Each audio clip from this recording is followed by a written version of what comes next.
Anything, Mr. Commissioner? I'm going to recess briefly, though. I'll have a quick bite. This, can we shift over? Let's get back on record. All right.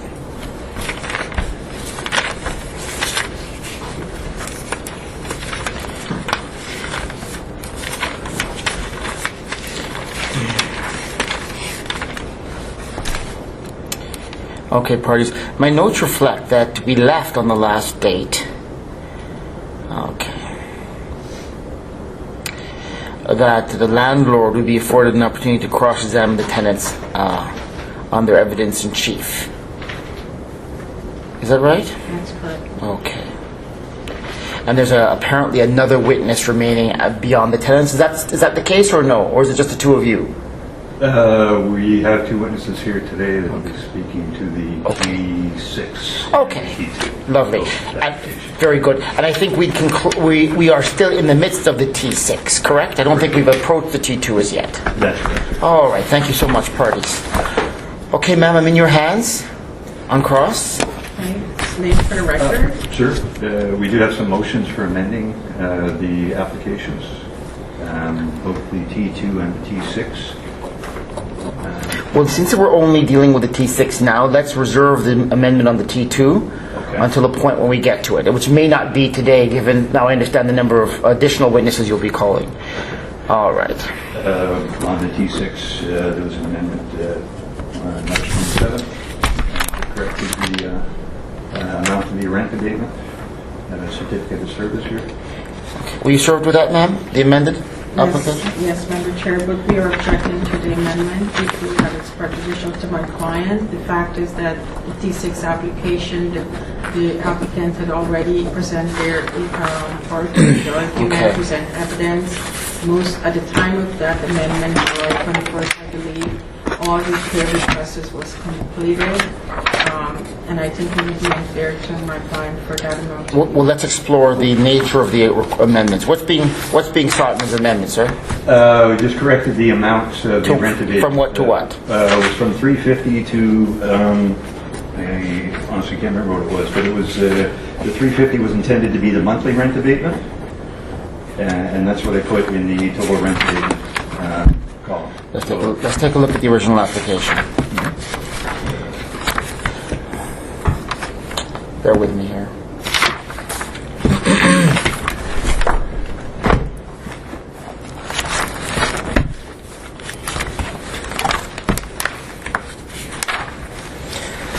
I see. Okay, bear with me.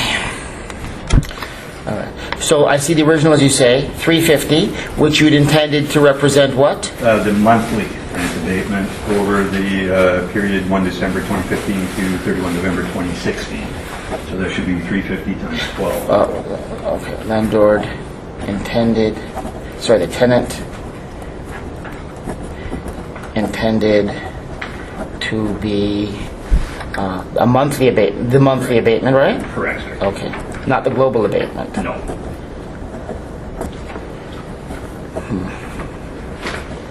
To what's the figure being sought now? If you give me a second, I'll calculate that. Calculate. Would it not be set out in your amended application?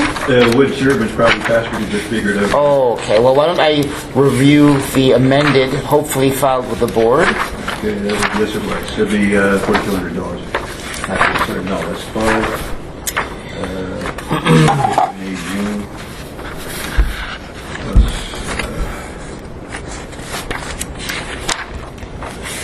Sorry, I believe that amount would be $52.51. Sorry, $52.50. I'm looking for what you'd have me understand to be amended application. I see it for the T2. I don't know that I see one. There's a request to withdraw. Oh, am I looking at the wrong file? Must be. No. I think the request to withdraw is for the original T2 and the T7.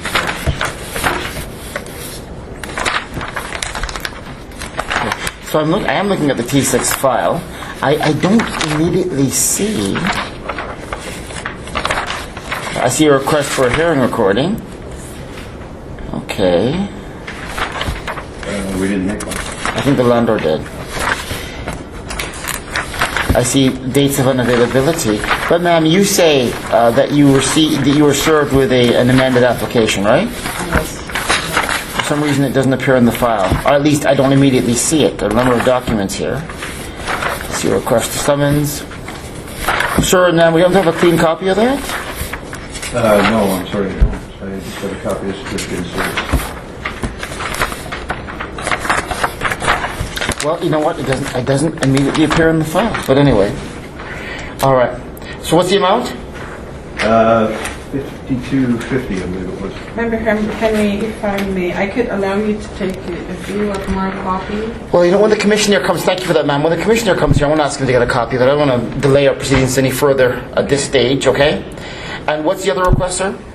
The other one was for the an amendment to the T2. Okay, so we'll reserve to that. All right. Okay. Do you have any questions of him around the around the request to amend that? No, no. Okay. So let me ask you.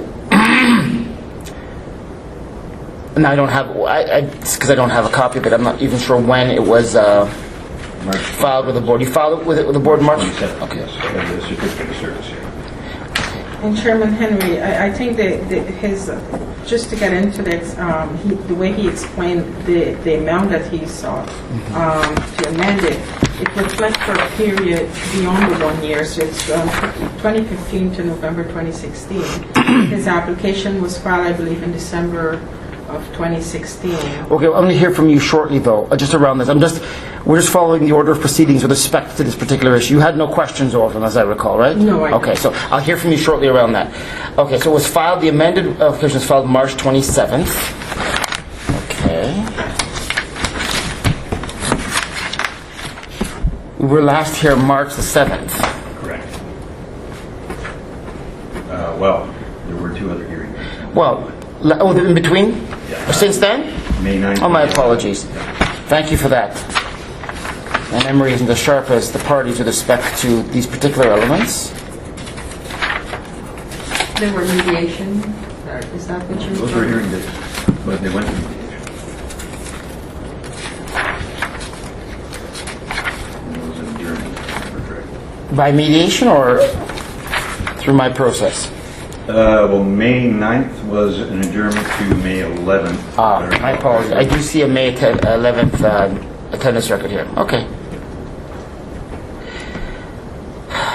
But I'm a little confused. If we were last here May the 11th, and you say you filed this amended application March 27th? Yes, sir. When did you receive it, ma'am? When did you get this? It was sent, I don't have the, my copy stated it was received by the board March 20th, not the 27th. That was Okay. out. All right. Bear with me. Mr. Commissioner, could you ask, I'm just writing a note to give to Ms. Moschner. Could I get a copy of the amended application in this file number, sir? Okay. Thank you so much. Thank you very much. Appreciate it. All right. So, okay, I'm a little confused. I want to come to ground on the date of filing specifically shortly in the event we do have this in the board file. But you're saying you filed it March 27th, right? But we were last, sorry? Okay. Date of service. I believe that's the date that I brought the certificate of service Okay. to the landlord-tenant board. It was given to Mr. Pollington on the 21st of March, so I guess I would have brought it to the landlord-tenant board on the 20th. Okay, and we'll get some confirmation for that shortly, hopefully if it appears in the board electronic file. I guess my concern is, one of the concerns is, I've concluded your evidence in chief. Meaning, formally speaking, we're at the end of the process where you can provide evidence in support of your claim, right? Presumably that would also include evidence in chief pertaining to your requested remedies. Okay? I'm sorry? We didn't change that on the consent, just the amount. But the amount is part of your remedy. Okay. Do you not agree? Yes, $5 is not $5,000. correct. And each of these would be remedies that could be ordered. Would you agree that they're different? Yes. Okay. So I guess my initial concern surrounds why this wasn't. Again, I don't have a copy of this, and that's what concerns me. I'm assuming I was under the assumption we were dealing with the original application at first instance. Ms. Annick, which application did you think we were dealing with? The amended one or the original? The original. But you received the I did receive it. on March the 27th. Actually, I could provide a date. We were here on a different application, an L2 application. Okay. And at that time, Mr. Bosch handed a copy of the amendment to me. Okay. So, but on our return, on the May 11th return, would it be okay? I'm kind of going out of order here, but I'm trying to understand what the prejudice might be. I'll hear from you very shortly, though. I don't want to step out of process too much. So, sir, I guess my concern to you then is why this wasn't raised during the presentation of your case. Okay, on March 7th, we had the hearing, and it wasn't until after that hearing that I realized that error had been made. So I filed the amendments. But we were here May the 9th, is that right? May 9th, it just got adjourned. We didn't even have a chance to speak. And, Oh, really? May 11th, we went into mediation right away. The hearing started. So this is actually the first opportunity I've had to Thank you, sir. Thank you. The May 11th day, I'm just trying to look for an adjournment sheet with respect to that. I wonder if it was adjourned through mediation. Yes. Yes, I see a note to file by, let's see here, who? Ms. Mosner. Is that right? Do you remember? Did it come to me or did it go through mediation and put over there? Mediation. Okay, so I didn't touch it last time, right? That's correct. Because I have no notes to file with respect to my involvement on the May 11th date. So it's put over by mediation, right? And I also have a date when I received my copy was August 10th at the board. We were on a different application that I was handed. Well, it was served to Mr. Collington before Ms. Yaki was seeking Mr. Serino's representative. So there had been some delay there, but it was given to Richard on the 21st of March. Mr. Serino's agent. So he's had it since then. Okay, bear with me briefly. So my notes in relation to our concluding evidence in chief for the landlord, for the tenant, must have been in relation to our March 7th date. Correct. Yeah, and it makes sense because my note keeping doesn't exist for the May 11th. Okay. Wasn't standing here. Okay. All right. So it lasts before me.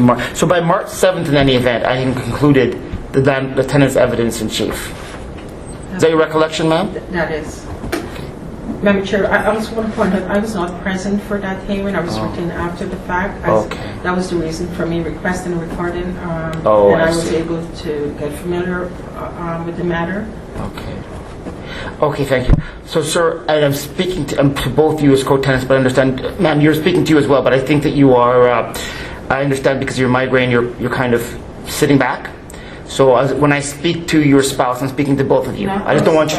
We're not. Oh, my apologies. I'm sorry. And parties, please forgive me. It's been such a long time since we've been here that certain details escape me, so please accept my apologies for that. So, ma'am, I'm also addressing you as well, but I don't want you to feel compelled to respond by virtue of my directing questions that you all directed. I'm directing them at both of you in essence, okay? Okay. All right. So by the March 7th hearing, I had already concluded, or the tenants had concluded their evidence in chief, right? That seems to be the case. And then you filed the amendment request. Let's see. March 20th, 21st. March 20th, it appears. I was looking at a date stamp from the board setting that out. Okay? All right. I do have a bit of a concern with respect to that. I'll hear from the landlord and render a ruling with respect to this. So any reason why at the time of the conclusion of your evidence in chief, which would have been the March 7th date, you had not, during that hearing or in advance, set up this amendment or this intended amendment? I didn't catch it until after the hearing, sir. Just an error in paperwork. Okay.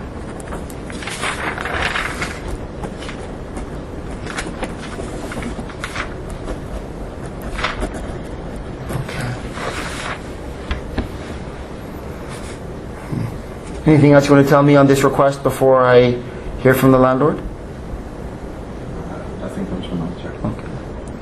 Ma'am, your response, or the landlord's response?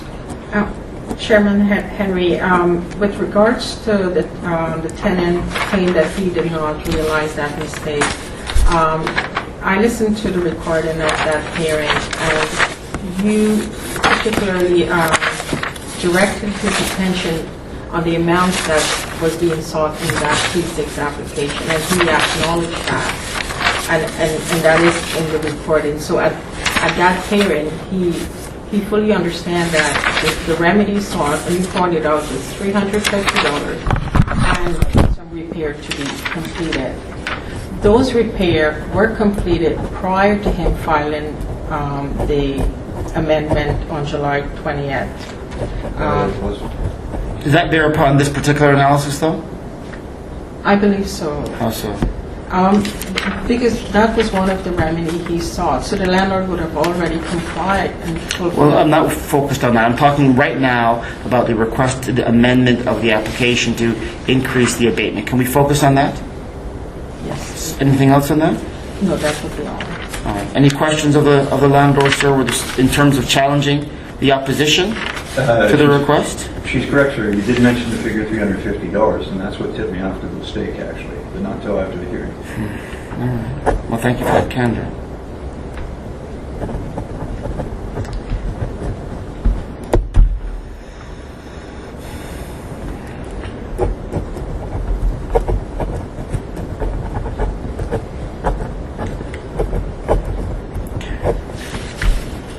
So, ma'am, does that include your questions then? That does, Chairman Henry. So what prejudice, if any, would arise by virtue of my permitting this amendment?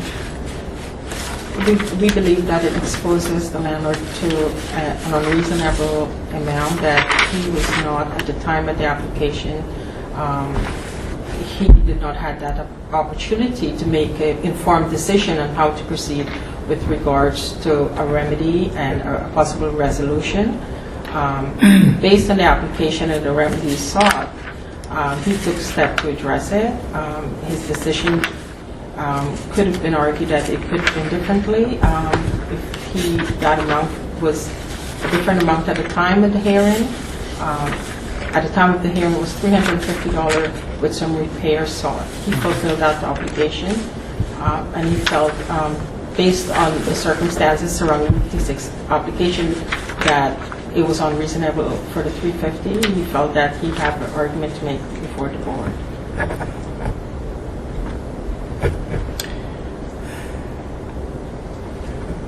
Sorry, what's the prejudice again? Other than the mere fact of exposure to greater financial risk, what's the specific prejudice? We believe that is a financial. No, but that's not an argument in relation to opposing the request. Obviously, $5,000 is more than $350, and there is a greater financial exposure.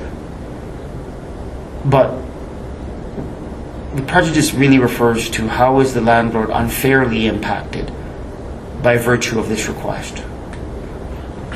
We believe also the mere fact that the applicant had already presented their case, present their evidence in chief, and the matter has been, their position has already been heard with regards to their claim and remedy sought. And what's the prejudice of the landlord again? And we believe that based on the claim they've made and the remedy sought, the landlord is prepared to make a response to that position. Okay. Today, you're saying? That's You're correct, okay. sure. All right. So landlord prepared to address claim as argued. Is that what you're telling me? That's correct, Chairman. So when you got the so-called amended application, presumably that considered the new amount, could that not also have prepared you to understand the claims that would be argued today were I to support the amendment? Well, I would agree with you that even though the time it was in August that I received it, I did have an opportunity. I would agree, but we still believe that it is very prejudicial financial burden on my Well, the financial burden is neither here nor there to me. Only in that I don't believe that speaks to the issue of prejudice, right? The prejudice really has to relate to a lost opportunity or an unfair outcome resulting from the requested amendment, not simply the fact that there is a greater risk of financial exposure. That does not constitute prejudice. Okay?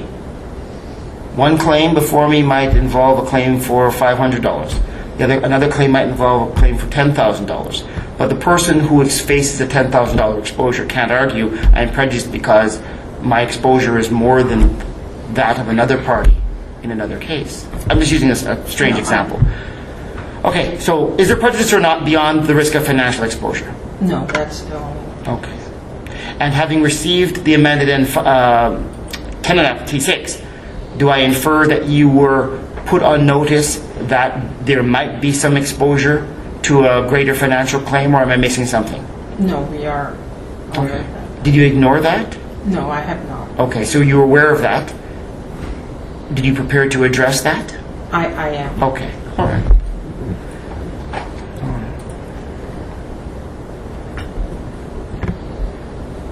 All right. So is there prejudice or no? Outside of your concerns around potential exposure. And that is our main prejudice. The fact is, had the landlord had that opportunity at the time, we believe, there's a different outcome, there's a different option that he But you haven't cross-examined yet. So the opportunity to challenge the tenant's case We have not. has not been exhausted. You received notice of the amendment. Now, you didn't know whether or not I'd support the request, but I'm assuming that you were aware of the risk of that request being supported. Am I wrong? No, you're not, Chairman. You are correct. And you are in a position to make a response and to challenge the evidence by way of cross-examination, mindful of this newer amount or no? No, you are correct. In the event that you were to allow the amendment, we are prepared. So no prejudice then? No, not. I'm not forcing your hand, but you're not making the case. I'll say, are you suggesting there's no prejudice, or am I missing something? Not beyond the financial. Okay, which is not prejudicial. It is just the simple exposure that results as a function of litigation in this proceeding, in this environment. Right? Am I missing something? No, you're not, Chairman. Okay. All right, so I will allow the amendment. Now, here's what I won't allow. And my worry is this, and I need you to understand this, not worry. I'm not going to reopen the direct examination. So I'm not going to allow, in other words, I'm not going to allow you to continue to make the case in chief. Do you understand that? Okay. We had closed the door on that at the last date. You may have had change of, there may be new evidence that you would intend to adduce in support of the now amended claim, but I'm not going to allow that. The facts, as you've set them out in conjunction with my consideration of the landlord's facts, in conjunction with my assessment of those facts vis-a-vis the law, will guide my consideration of what, if any, abatement will flow. Understood? Understood. Because we need to move forward. Mr. Henry, I do have some hard copies of the photographs I presented last time. Yes, photographs. What did you present? What did you give me last time? That's last year, with the photographs on it, electronic copies. All right, that may be more convenient. Ma'am, have you seen these? No, Chairman, I was not provided. Okay. Well, they're the same ones. I you got on the flash believe drive. the issue was addressed in the hearing. You had your computer that was hooked up, and Chairman had an opportunity to. Well, if you have the hard copies, that'll be, I wouldn't mind having the benefit of them if they're the exact same as on the last attendance. And ma'am, you were here on that attendance, were you not? I was not. You were not? Chairman. Okay, you were retained midstream? Yes. I seem to recall you from a prior attendance on this matter, but that's not the case? I think it was in the May that was adjourned. Oh, okay. That was adjourned by the mediator? That's correct. Understood, okay.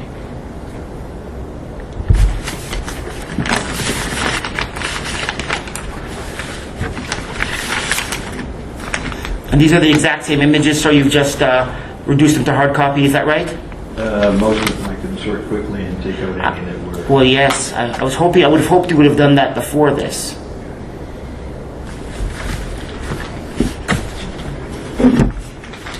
I believe the only picture, based on the recording that was introduced, was the picture to do with the window showing the glass that comes out, and another picture of a window of a bedroom. I think what the tenant is suggesting that he's reduced the video images to hard copies, right, sir?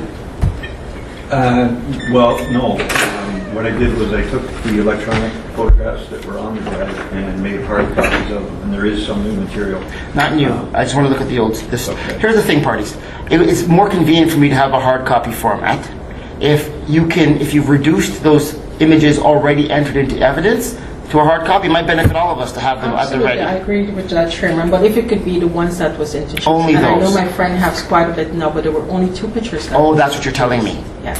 No, but when I say introduce, bear with me. Bear with me.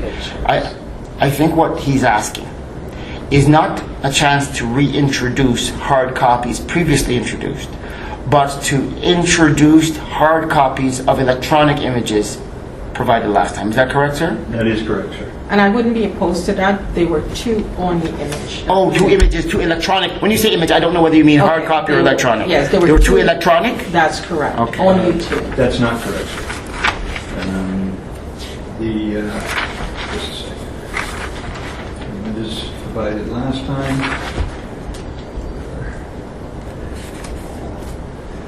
Again, because there may have been electronic images, I don't have a physical record of them here. They would have been on a flash drive given to you. Yeah, the flash drive had all those images, the one that I gave you on. Well, these images that would have been brought or reduced into evidence through your computer screen, those are the only ones I'm interested in. Ah, okay. No, because this is not a chance. This is important. Okay. This is quite important. So I'll need your attention. This is not a chance now. Remember what I said? I've closed the door because at the conclusion of your evidence in chief, I'm presenting new evidence. I had thought that what you had were hard copies of the few images that you'd introduced last time. Do you have those? I'm not sure which ones they were. Okay, we'll leave it be then. Because unless something is adduced in evidence at the hearing, I'm not going to conduct a private hearing secretly from the parties, absent information brought to light in the hearing process. Does that make sense? Okay. But so you don't have any hard copies of those, whatever images you introduced last time? Or you don't recall what they were? I don't. Okay, we're left with that as it stands. Anything else? I don't believe so. Okay. All right. Also, Member Henry, if I may have your indulgence, because I wasn't present on the March 7th hearing, there was some resolved issue during the case management hearing on January 24th. I would just like to confirm those issue that was resolved, so I don't focus attention unnecessarily on that, on those issues.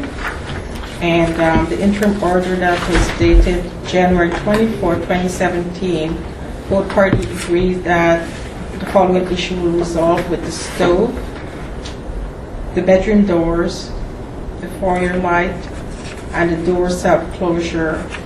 And in my discussion with the landlord, I believe that would refer to the tenant front door, that they had an issue where they were hearing noise coming in. I just wanted to confirm that with Mr. Bosch. The front door is not resolved, but the other issues were the stove and the, sorry, what was the other? The stove, bedroom doors, The closure. light, the foyer light. Well, I know I brought that up because in listening to the recording, there was a discussion about the bedroom doors. why don't we go this way? All right. I have a proposition. There's so many issues here. In your cross-examination, I could set you up by going through the issues sequentially, just by way of identifying them, if you want. I don't know how you want to proceed. I've actually done that. You've done that? I took your recommendation and listened to that. Oh, okay. All right. So you're trying to get some narrowing of what issues are live? Yes, an agreement with the other party that those are issues are resolved, so that I don't Well, have to. the interim order sets out that they are. So I'm going to hold the parties' feet to the fire of that commitment. Okay, so we would be ready to proceed. Yeah. Okay. Finished. Yeah, makes sense.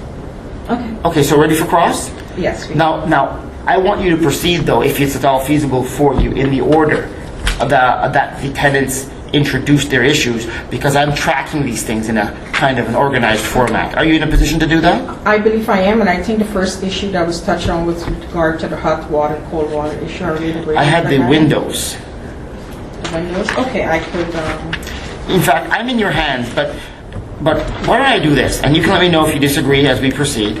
But because we have, 29 issues, I don't want to start getting lost as between those issues, okay? So I don't know if you're agreeable to it, but why don't I just identify what the issue was, and you can ask questions on an issue-by-issue basis that way? Yes, ma'am. Yes, that would be helpful. Our one witness is for the T2. Are we going to get to that today? Well, I'll say this. We haven't even started getting back into the T6. We've been kind of steeped for the last 20 minutes in preliminary issues. You know what? I don't want to be responsible for that. Ma'am, you'll be involved in the cross. How many questions do you think you have? I would say about 10, 15 maximum.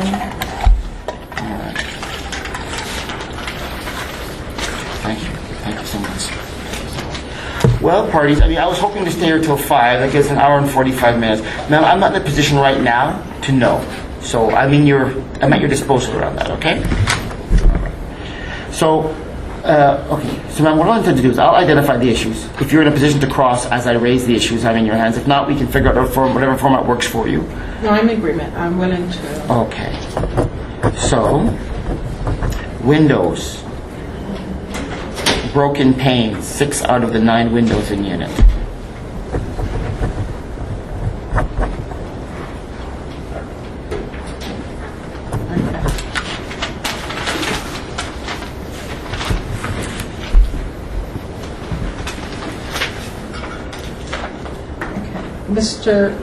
Mr. Bosch, I'll be addressing my question to you since Ms. Ball is not feeling it's right.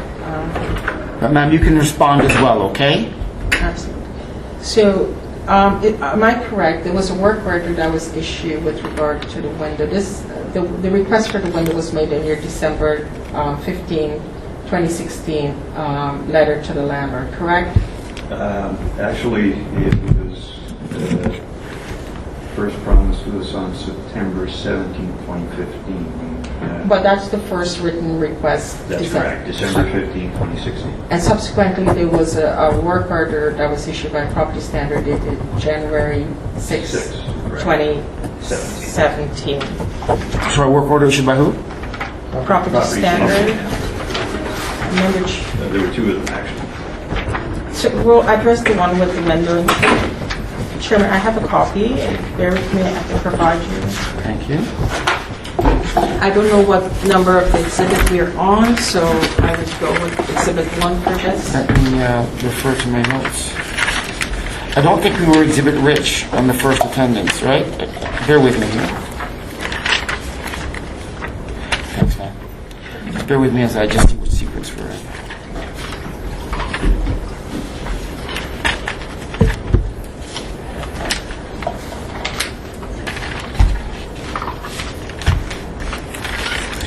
I believe this puts us at number 4. I don't think we're too far in the document record. Okay, go on.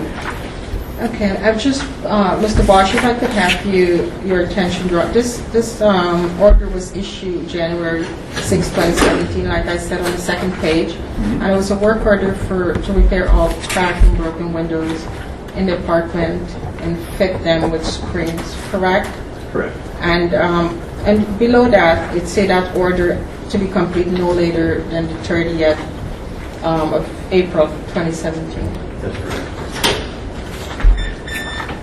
Now, the landlord, isn't it correct also that the landlord served you notices regarding the window to access your window in your unit for measuring in order to place that order? No, that's not correct. How did he measure the window? To the best of my knowledge, he did not enter to do any work on the windows until May 15th. Which year? Of 2017, 15 days past the deadline on that particular work order. He was at the apartment on February 22nd, but he made no attempt to measure windows, that's for sure. There's a recording content. Okay. From from February 22nd until May 15th. Okay. And you're saying that on the May 25th, is it, sorry? No, May 15th. May 15th, he was working. Was he removing window at that time? What he did, he came to the door, he acted in a bullying and aggressive manner. And I'm going to stop you there. Because I would like to give closure at some point, I'm going to ask that you would be responsive to the question without taking too many sidebar trips. Is that reasonable? Unless something directly relates to your need to respond, I'm going to ask you that you keep it to the side for now. Reasonable? reasonable. Okay. Just because I want to give you all some conclusion at some point. On May 15th, he began measuring a window and then left while the work was done. Okay. He objected to a video camera. And then after that, there was additional work that was done, I believe, June 25th, 2017, correct? On the window, on working on the outside, installing the window. Actually, the next work done was May 16th. Mr. Sereno entered briefly and was asked to leave. His brother Agostino and Richard did some work on the windows on May 16th and again on May 17th. Why was Mr. Sereno asked to leave? He was acting in a bullying, aggressive manner. He was confrontational and abusive, and he was warned to curb his behavior. He didn't, so he was asked to leave. And that was when? That would be May 16th. There are videos of that. What did he do that was argumentative or confrontational? On May 16th? Yes. I asked him at the door to clarify his notice of entry, and he just barged right in. What did you need clarification on? For May 16th, What areas he'd be working? what areas he'd be working on. It was unclear from his notice, actually.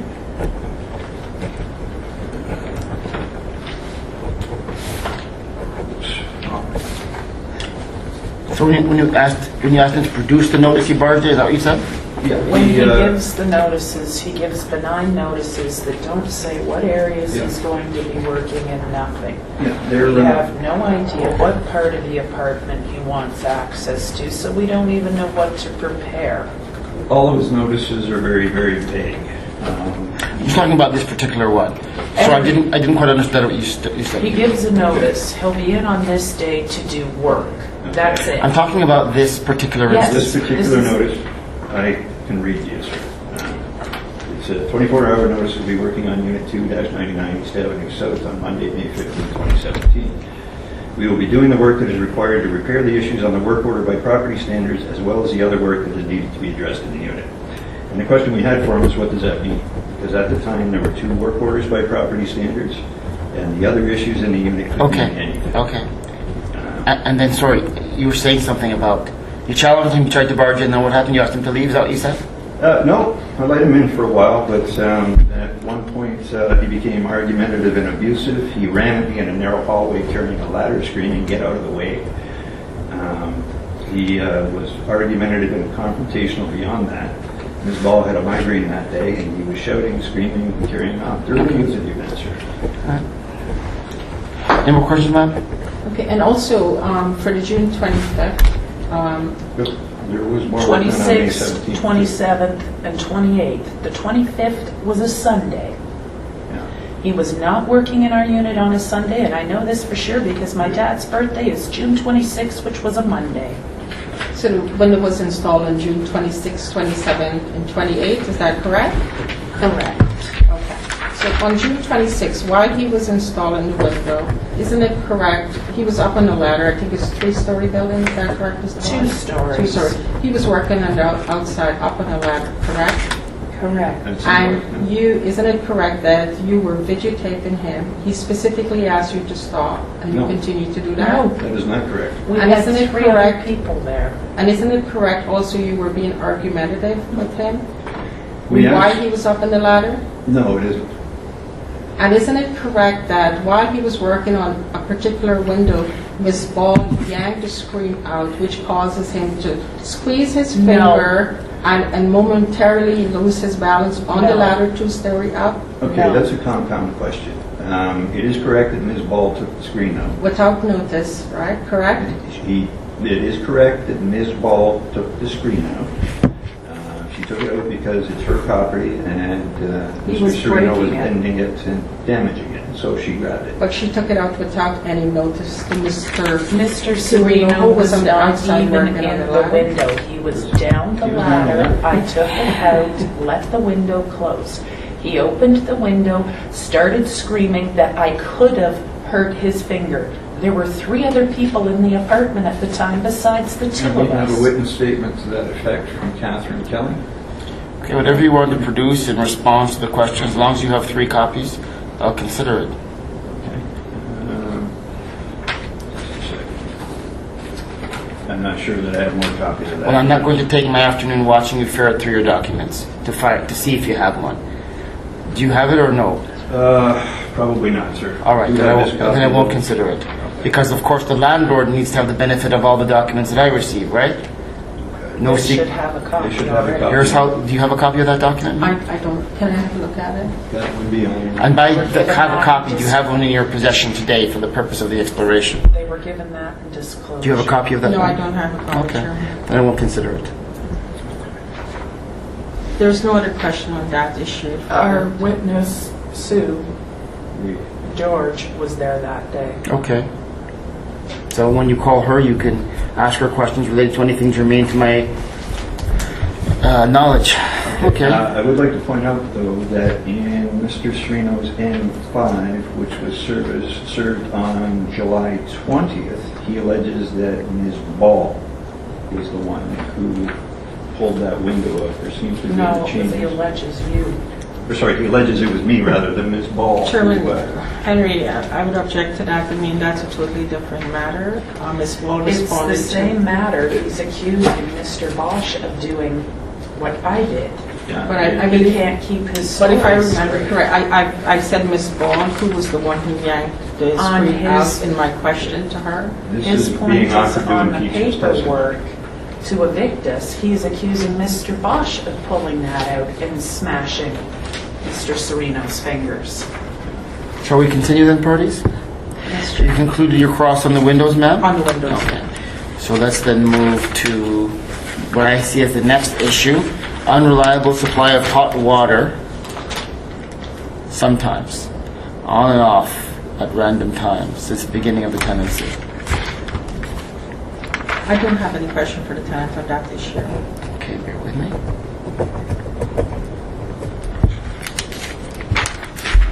Lack of water, 2 to 3 times a day. The only question I would have for the tenant is, was there a written request given to the landlord with regards to this? Because I don't have a copy of any written request. Should have been on the December 15th letter. There was no written request attached to the application or provided to us as a disclosure. On December 15th, your client should have gotten one in person. Is that the December 15 letter you're saying it's included? Then I do have a copy of that, but it's not stated with regards to the water issue. Yeah, the provision of adequate heat and water are not negotiable points with either of us, Mr. Sereno. Sorry, I think the question was what? Could you put the question again? If there was a written notice to that issue to the landlord prior to the December 15, Okay. Ma'am, sorry, ma'am, do you have any response to that question? Prior to December 15th? No. It was, I mean, we complained about it to Mr. Charlington and John as well, but nothing. So the first written request, he's correct, was December 15th. no other question on that issue. Okay, bear with me then.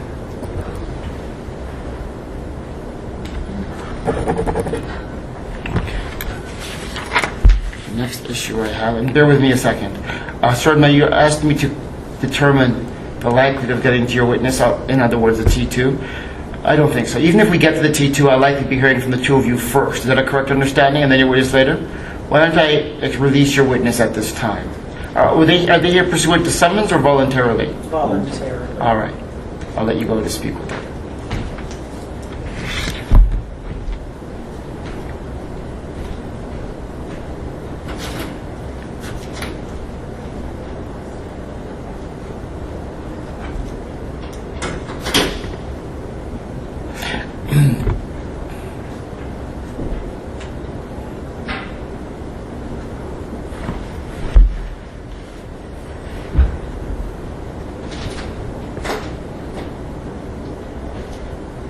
All right. Sir, now you have a huge monitor interposed between your line of sight and my line of sight to you. What's happening with this? And facing me. That's for the video, sir. There's video to come? We'd intended, T2. On the T2? Yes, on the Okay, let's get rid of that monitor because it's blocking our ability to sue each other and it's blinding me. Go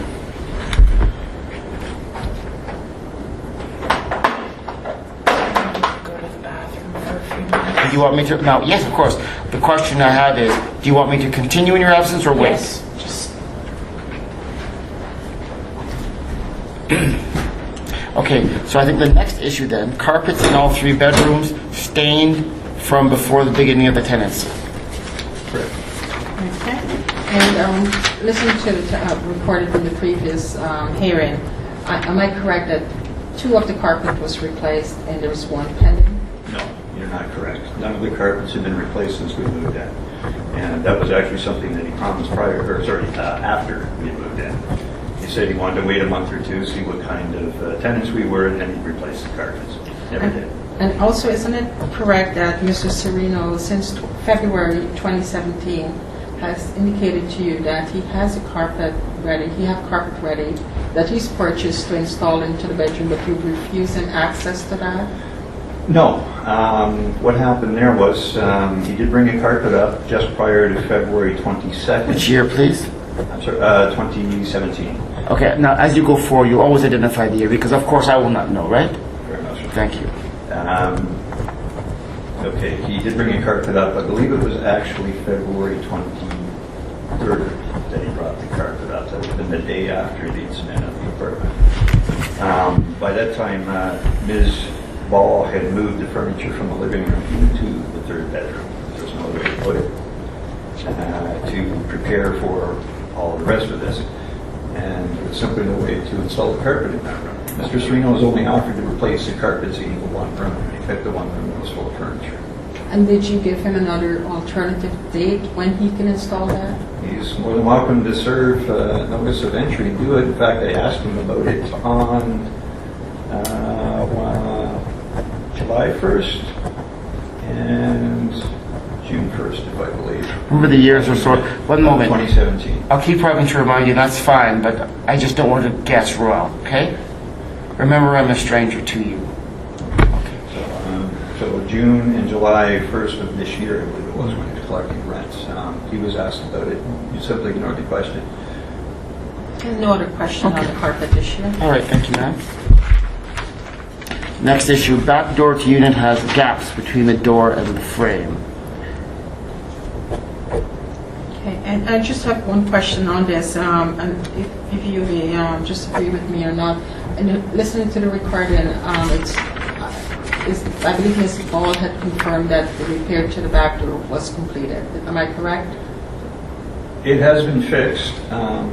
The solid core back door was replaced with a hollow core flimsy door.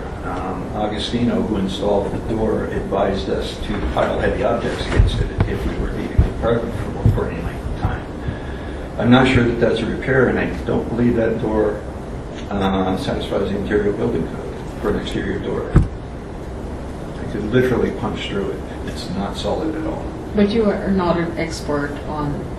No, I'll readily admit that, but I'm an ex-landlord. I know something about it, and that's too flimsy a door for the exterior. It's an interior door.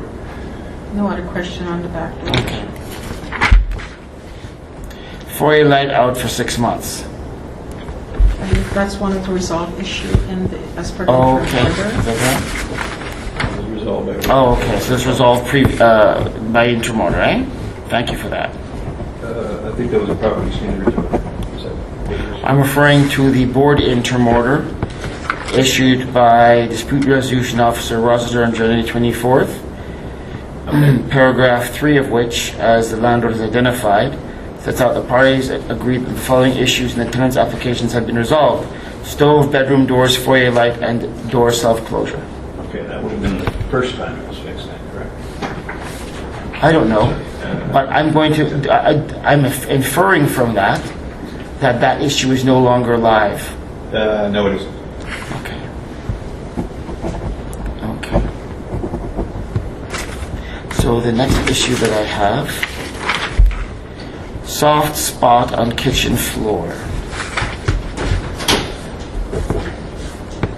Mr. Bosch, you stated, I believe, in previous testimony that you informed the landlord. I don't have, again, the December 15 note request, that's the first request that was given to the landlord. And in that request, there was nothing that stated that there was an issue with the soft spot in the kitchen floor. It was with regards to the heating issue that you were having. Okay, page 3 of that letter of December 15th. There are 5 other issues that concern us as well. Number 1, there's a soft spot in the kitchen floor that should be repaired. Do you need a copy of that letter? I believe I have a copy of that. Was that adduced to evidence last time? I That was don't, attached to the application. Well, if that doesn't constitute evidence. If you have a copy of it, if you haven't submitted it before me, in the context of a hearing, it has no evidentiary value. It's just paper. So I'll receive that if you intend to rely on it. Sure?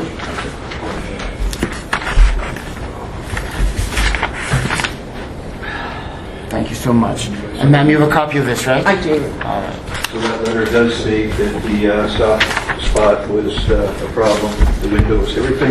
And that was on December 15, 2016, correct? Correct. And Again, we'd told Mr. Pollington and Mr. Serino about that any number of times for the previous year. When was the first time? That would have been shortly after we moved in. Okay. End of October 2015, beginning of September. I honestly don't know exactly. Thank you. And this issue has since been fixed, correct?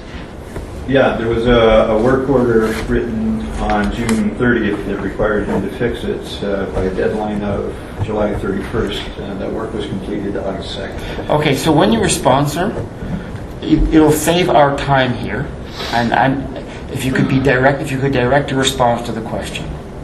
She asked, was it fixed, right, and when? You can identify that it was and set out the date, rather than providing the entirety of the context around that. My goal is to give you all conclusion at some point. We're not getting through the T2 today. I'd like to see if we can give you closure on the T6. Is everyone in agreement with that goal? Choosing how you respond to the questions in a fulsome but not overly broad way will enable that outcome. Any other questions on No this? one question on that issue, Chairman.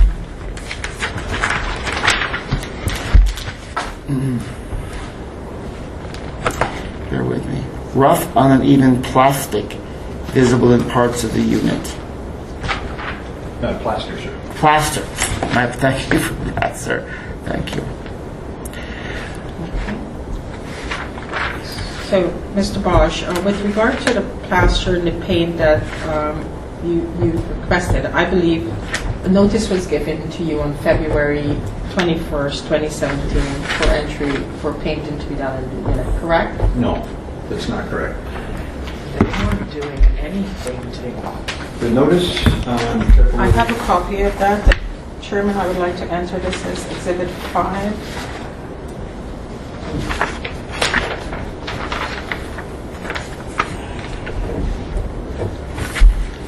The notice on February 21st, Augustino delivered that, and he had discussed with Marie that he would be repairing the back door on February 22nd, Not painting. 23rd, 24th. Okay. He also indicated that... Go ahead. No, sorry, I didn't mean to interrupt. You could finish your thought on that. Sorry. He also indicated he'd be coming along. But again, if I may draw your attention, that notice, February 21st, 2017, I believe it's the Mary Ball, I, Agustina Serino, will be repainting apartment number 2 at 99 East Avenue. Repairing. Not Not repairing. repainting, repairing. All of his notices read repairing. But, okay, and was he there for painting on that day? No, No, he he was was there not. to fix the back door. Okay, ma'am, I'm going to ask you to respond, be mindful of your tone, okay? I'm sorry. If you need a recess, I'll be glad to give you... Pardon me? I'm sorry, I'm trying to do this. Okay. If you need a recess, I'll be glad to give you as many as you might need. I don't want to inflame the process by virtue of any of our tones. Any other question on this issue, ma'am? Yeah, just a few more questions. Ms. Ball, do you need a moment? Can I No, just- this isn't going to help the migraine go away. Just Okay, I'll keep my tone a little lower. Also, on February 22nd, isn't it correct that you denied the landlord access to the unit No, I denied him access to my bedroom and to my roommate's bedroom, which he had not said he wanted into ahead of time, because I had unmentionables on my bed. We have a recording of that incident, if you care to hear it.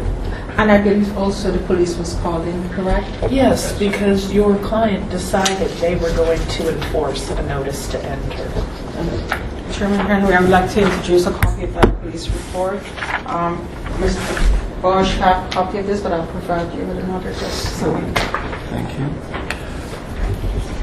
Now, I don't know if you were directing that comment to, sir. I have a recording if you'd like to hear it. My role has nothing to do with eliciting from the parties what evidence I will or will not like to hear. It is for the parties to determine what bears upon my analysis and to present evidence germane to their position, just so you understand that. So you don't think, oh, Mr. Henry declined to hear anything. That's not how this works. Okay, I'd like to play the Of what? of the incident on February 22nd, where Mr. Serino was apparently... And for the record, this is the third time I dealt with him that day. Yeah, we can give you some How long is context there, but How long is it? about 11 minutes. Do you have a copy for the landlord? They haven't. No. Oh, did you get a copy of that was on one? the Yes, disclosure. Chairman Henry, they provide me some recording, and I believe. Okay. Do I have a copy of this? Yes. And I believe the police report addressed that recording specifically. They were allowed to listen to that recording, so that report was issued after listening to that recording. And So what will this show me? the police report addressed. Another report, the recording. What will this show me? The recording will Hold show... on, I'm the one he went at. It'll show him coming at the door, demanding entrance into my bedroom, me trying to say no, him constantly talking over me to the point where I shrieked, "Let me speak." And I mean, I shrieked because he wouldn't let me speak. He was trying to demand entrance into my bedroom, which again, on the notices, he doesn't Okay, say. let's not go. You want I don't to want know? I don't want a transcript of that. But that's what it Okay. is. Okay. Well, And then bear with him me. talking down Okay. to me, being ignorant the All rest right. of the time he's there. I just wanted a brief summary. That's all I was looking for. But thank you for that advisement. I query, though, to the extent to which this bears in my analysis. It may not. But what I'm functionally focused on is the condition of the plaster and the circumstances around its repair. Does this bear in my analysis? Raw, unsanded plaster, all, some in the Does living- this? I'm sorry. Let me refocus you, okay? I'm just walking us through a train, and whenever I feel someone's getting off that train, I'll try to reposition them back on, okay? We're talking about this audio. To what extent, if at all, will it bear upon my analysis of any of this? It may, but I want to get a sense of it before I hear it. In regards to T6, it will show that he wasn't there to paint. Well, I'm content that that letter, let me just see if I can It'll show it truncate. wasn't The there. letter doesn't say, I read that word as repairing, not repainting. It shows he's not there to do repairs. He's there to push his way in and take That's more of a pictures. T2 though, I think. That's more... Because he something- surprises me with, he's there to take pictures. That's why he wants in my Okay, bedroom. but given that this is a maintenance-based application, I'm not saying it doesn't relate because I don't know, but I want us to focus on the elements that bear upon this application. Right now, I'm focused on this issue surrounding the uneven and unfinished plaster. Will this video or audio, will it No. illuminate me for the purpose of this? No. Okay, so you won't be replaying it then at this time, or will you? No. No. Okay. If you're satisfied that it says repairing, then that's about the only... Well, that's what it issue seems to there say. It doesn't seem to, ma'am, I don't see repainting there. I'm going to give you a chance in response to help to convince me, but on the face of it, it doesn't look like the word repainting. At this time, I would address that issue because Mr. Agostino would be also a witness. He would testify to the fact. Okay. Shall we move on to the next issue then? Ma'am? Yes. Front door has gaps between the frame and the door since the tenants moved in. And I believe, again, that's a resolved issue. That's a result? Oh, that's a result? The No, closure, actually, self-closure. that's- I'm sorry? Is that resolved or no? In the interim order? Which says door self-closure has been resolved. Correct. Is that this same issue? No. Okay. All right, so bear with me. So he says it's not the same issue. I record this as gaps between the door and the door frame. I don't know if that's the same as self-closure. I'm not sure what that term is designed to indicate. The door the closure that's required by the fire department for any exit of an apartment main door. That's the closure they're talking about. So it's different from gaps? Yeah. Yes, gaps are all the way around the door, Alright. from the door frame to Okay. the door. Ma'am, are you content then? Yes, just one follow-up question. Has that issue been resolved since? The gaps? The door self-closure has. The gaps. The gaps have not. The door The bows door out at the itself bottom. is warped. It needs replacing. And Augustino told us that as well. He called it garbage that should be thrown away. Okay, no other question on that issue. All right. 10. Oh, yes. The oven thermostat. That was withdrawn, though. He's replaced the stove, so that's fixed. Doors of the three bedrooms need replacement. Cracks in doors, missing pieces of door. And that One- again, sorry. Sorry, go on. Sorry, I do apologize for interrupting, but that's also a resolved issue in the interim order, bedroom doors. That's resolved. Is that right, sir, ma'am? That's fixed. Thank you, everyone.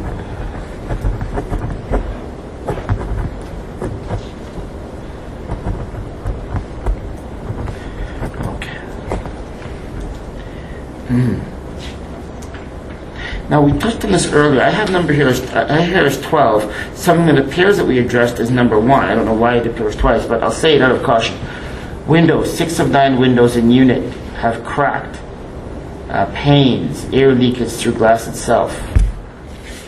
Is that what we addressed that already? We already did. I wonder why it appears twice. Is there a distinction here, sir, on that? Yes, there is. The actual window frames, the wooden frames, do not seal. You can stick your fingers in between the closed window and the frame. There are holes in the frame. You can stick a pen through that. It looks like somebody has drilled for cable cords or satellite Well, cords. I mean, I'm just looking at the evidence that my notes with respect to your testimony. It does seem to be the same issue in substance, though. Both, and again, I just recorded as you proceeded, okay? But both 1 and 12, issues 1 and 12, set out 6 of the 9 windows in unit, and it talks about cracked window panes. That's the extent. In one instance, number 1, there are some allegations around their absence of screens. There is still an issue here. But they seem to be the same essential issue I'm in agreement for that. Those Okay. were the only issue with the windows. with the windows. Have I missed something here, sir and ma'am, in what I recorded? No, but since that time, he did replace, since March 7th, he did replace 2 of the panes in the bathroom and the kitchen. And those repairs, I have photos of, that they still show holes and gaps along the windows. The repair itself is So your argument is that they weren't repaired, is that right? not completely. Okay, so do you want to rely on those photos? No, I don't have a copy of that. Do you have copies? I have copies.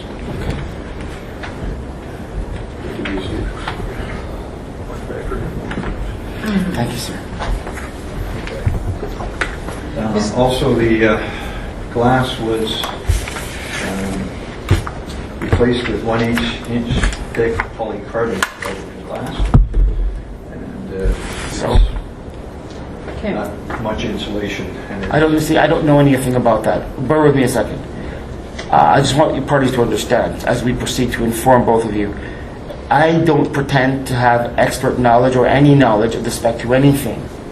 All I know is what is adduced before me in evidence. Neither of you want me to rely on my inexpert knowledge of building code and bylaw regulations, right?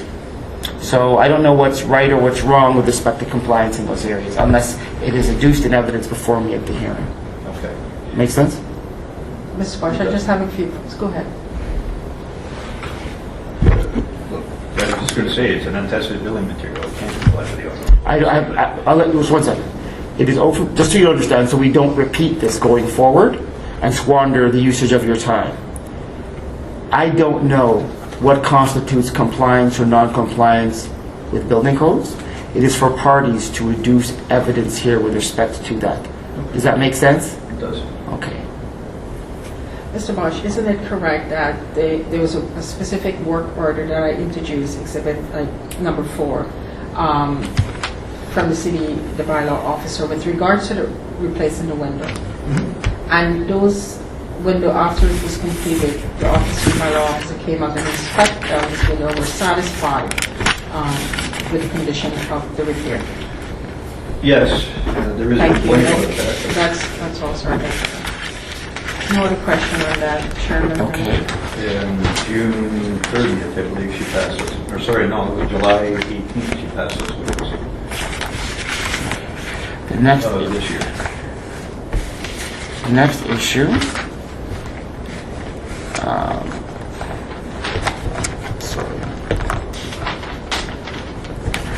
Sorry for this. My mistake was in the way. Ambient heater from unit above this. Ambient heat from the unit above in the summer. That's I'm just setting up the landlord for their cross-examination. I don't have any question for the tenants on that issue. All right, bear with me, please, for charges.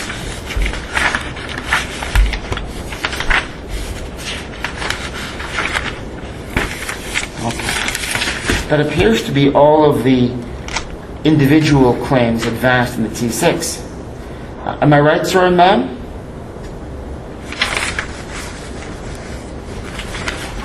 correct. Okay. That's right, sorry. First one, it's not adequate heat.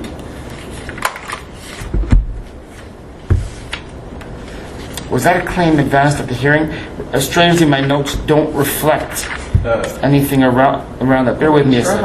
I don't know if we ever got to present it with all the adjournments.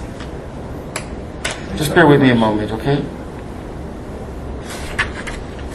There was an issue that two of my pages of my notes may have stuck together.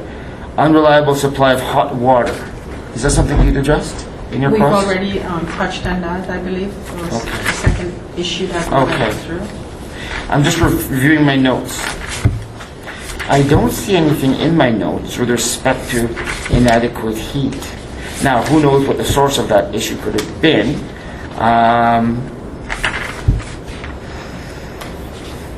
Now, an inadequate heat claim may be the subject matter of a T2 application, but if it results from some maintenance deficiency, it could adequately be a substance of a T6. But all that being said, my notes do not reflect evidence in chief with respect to the heat. You heard the recording, ma'am. Any specific recollection?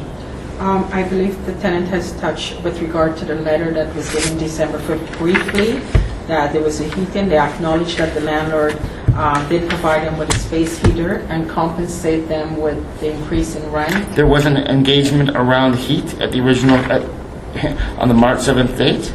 That's my question to you, ma'am. It was briefly touched. Back in January, Well, my notes don't reflect it. Yeah. So shall I, bear with me. I wonder if I should reopen direct on that very narrow issue, because you say it was in evidence. I don't see it here. So any objection to my reopening for that purpose?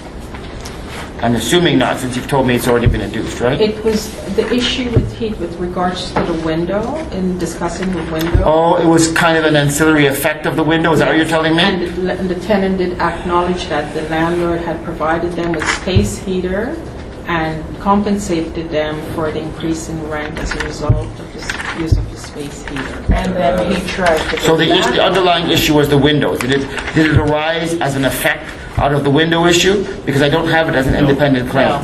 No. It was separately, pardon me? Well, the windows were part of it, sir, but the boiler malfunctioning was the other part. After. Originally, we had... One moment. Sure. I don't see any reference to, hang on a second. Okay.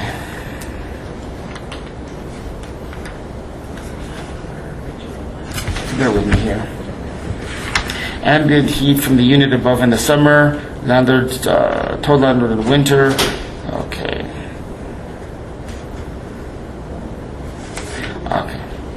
December it is cold and ongoing, cold, excessive electricity bills in the summer.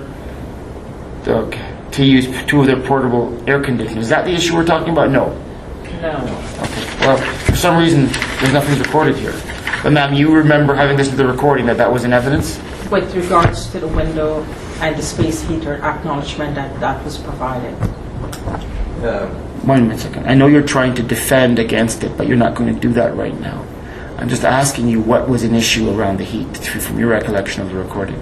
I believe it was with regards to the window.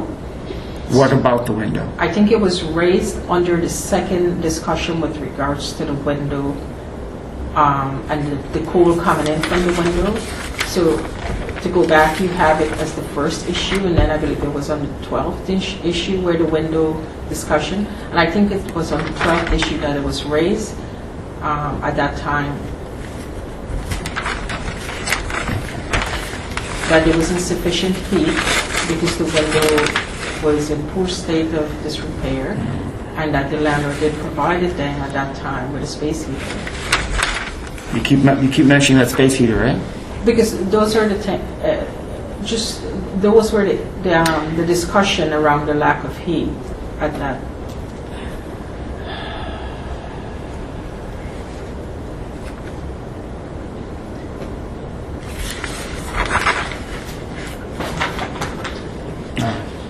I mean, it seems to me to be, it was likely, if mentioned at all, apparently it was, in relation to the inadequate circumstances concerning the windows. Is that right? My recollection, sir, was it was mentioned when you dismissed our original T2 application. It's and a T2 and a T6. Okay. The T2 was for withholding a vital service for the heat. I'm only talking about the T6 now. That's all I'm dealing with right now. Yeah. So I don't see, bear with me, Party, because I'm a little concerned. I try to take as meticulous a series of notes as I can, and I enumerated all of the substantive issues under the T6. I don't have an independent claim around something to do with the heat. Now, strangely, I have 2 allegations around the lack of integrity of the windows. So it seems to me likely that maybe that particular statement around the heat arose from the windows. Is that correct? Partially, yes. I have no other indication with respect to heat being raised in the context of the T6. It was the boiler was also a problem. It had broken down. I do believe that was mentioned. Do you have a recollection of this is the recording? Because I don't have a boiler claim. I went through all the, sorry to interrupt. Bear with me, maybe I did, bear with me. I have lack of hot water. Is that what you mean by boiler? No. Okay. The hot water is the water heater. The boiler is the heating source.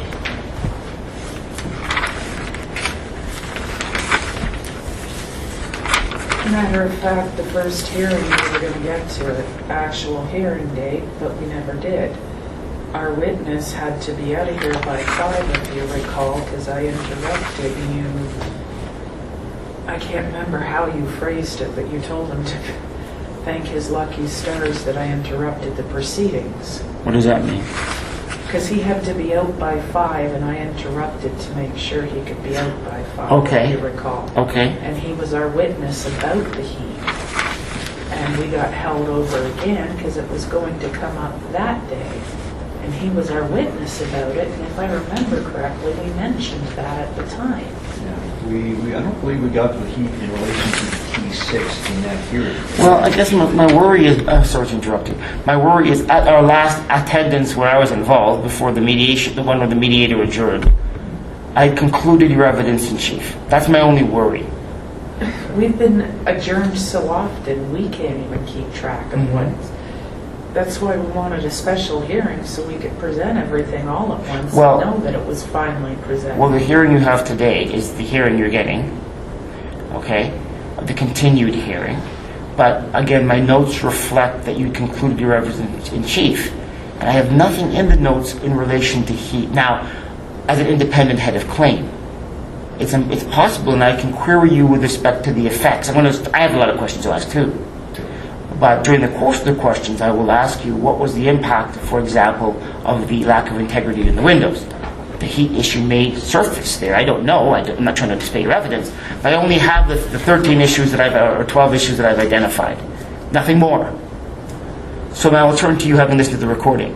Was the heat raised as an independent head of claim, or are you saying it was a function of the windows and the discussion of the windows? That's correct. Okay, so that's how I'll leave it. If you want to talk to me about problems with the heat, you can surface them as the impact around the lack of integrity of the windows, because there was no independent claim with respect to the heat. Do you understand? Sorry, did you understand what I just said? Well, I do understand it, sir. I'm just not sure if I agree with it, possibly. I'm just Okay. understanding law here. That claim was made in our original application. Doesn't matter to me. Okay. Okay? And by that I mean to say, your application, the applications tell a story. The story has no evidentiary value. It's just a story. Okay. We stage hearings so that parties can adduce evidence, whether it be their testimony or documents, to support the story. So whatever you write in there, if it doesn't surface in the context of the hearing, has no weight, because we explore things so everyone can be engaged on them. I don't conduct secret hearings where you don't raise something and I consider it in private after the fact, because the other side needs to be able to counter it. Does that make sense? It does. Okay, so if you want to speak to me about the heat, then you can speak to me about if they're in the context of any of the impacts that the identified issues. When I say identified, I don't mean the ones identified in your application. I mean the ones that were surfaced at the hearing. Okay. You can speak to me around that. Does that make any sense? Yes. Okay. I'm just concerned because I was fearful that I missed something with respect to your evidence, but I don't think I did. The landlord's representative having listened to the recording, and this is not inconsistent with my notes, has identified that the argument around the heat arose in the context of the windows. And I'm prepared to consider it on that basis, but only that basis. Understood? Okay. Okay. Am I missing something? Okay. All right. So, ma'am, that concludes your questions then? That's correct, Chairman. All right. So, sir, ma'am, I'll have a number of questions for you for clarification, okay? You'll see me, I'll be repeating the questions for each issue, but that's just to kind of orient me around the facts I need to decide on the substance. All right. Ms. Kirshner, can I bother you for a highlighter, please, when you have a moment? So the windows, we'd have you understand, 6 of 9 of them had broken panes from the start of the tenancy, right? Correct. And 3 of the 6 have multiple broken panes. All right. Now, this is just to close the gap in your evidence, because some things you didn't speak to. When was this addressed? When was this resolved? First of all, when did the landlord become aware of this? In 2011, he was given an order from the landlord-tenant board to fix the problem, to put screens on, to install locking mechanisms, all the rest of it. To fix So the landlord became aware in 2011 2011, yes. through a board order? Yeah, I have a copy of that. for our exact unit. Okay. Do you have a copy for the landlords too? I do. Chairman, I was not provided a copy of this order. It's in your disclosure. FOI, the file name was FOI in Augustine, sir. PDF with this documentation. Okay, do you have it? I do. Well, ma'am, you know what? I can expect that each party will be required to comply with an order for disclosure in relation to documents concerning their evidence in chief, because they know what they'll present. If the document arises, if my query surrounds a document, if my query arises only my clarification questions, can I reasonably expect that they would know to produce that document in advance? I don't think so. Right? I would allow that. All right. I'm just glad he has a copy of it. I'll give you an opportunity if you want to need a recess to review its contents. Certainly give you that opportunity, ma'am.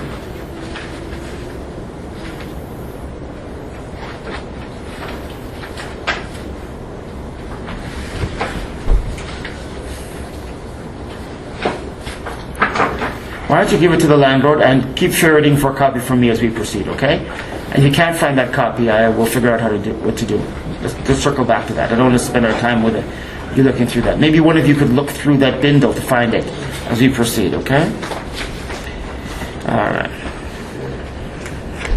So an order required. Okay, so 2011. So what, if anything, did the landlord do? Before we moved in? No. Once becoming aware of the issue, what did the landlord do? Well, from 2011 to 2015, nothing as far as I can tell. From 2015 until we started working on the windows in January of 2017. I guess, let me reframe the question so to avoid this kind of exploration. When, if at all, did the landlord repair the windows? That work was completed June 30th of this year, I believe. Yeah, June 30th. What was the impact of these broken panes on your tenancy?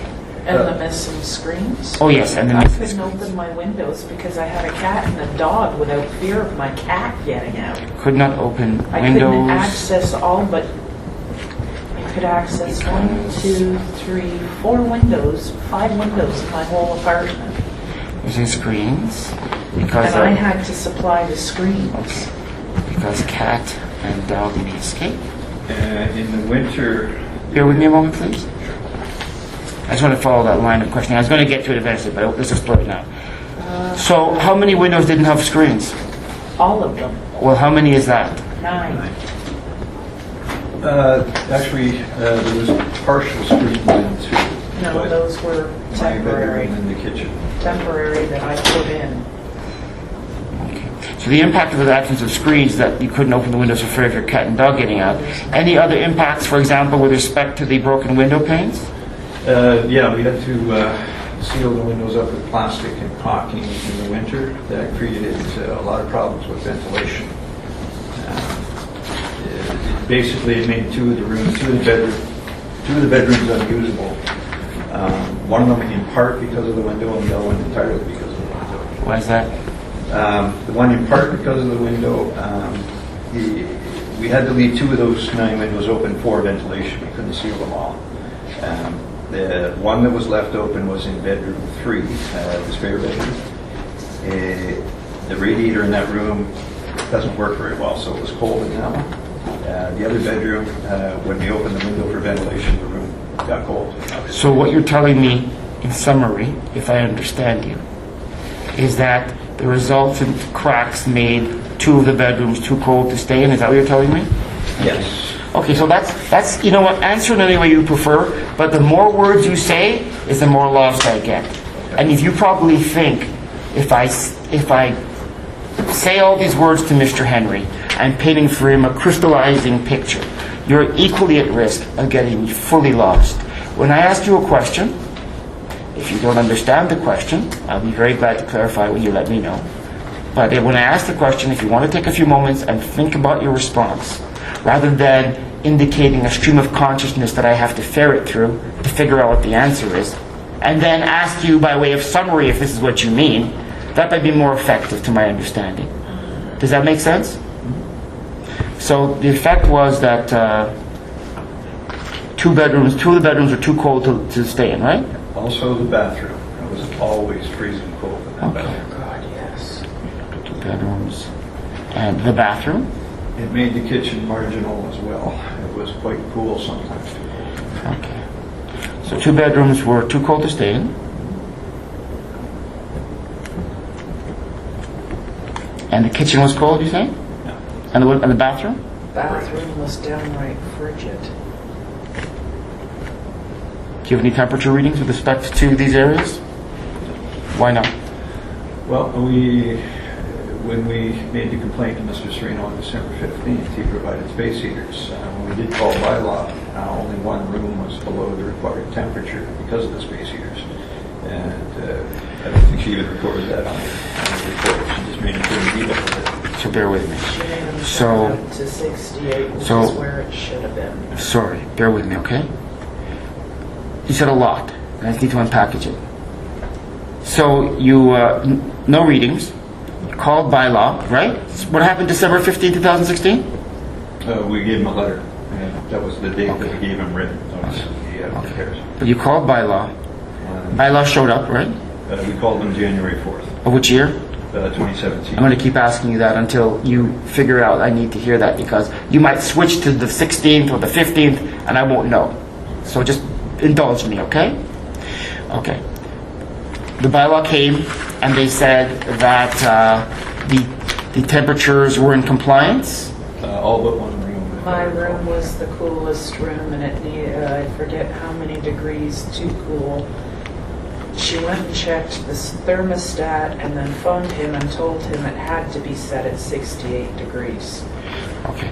And you say, in response, you complained to him when?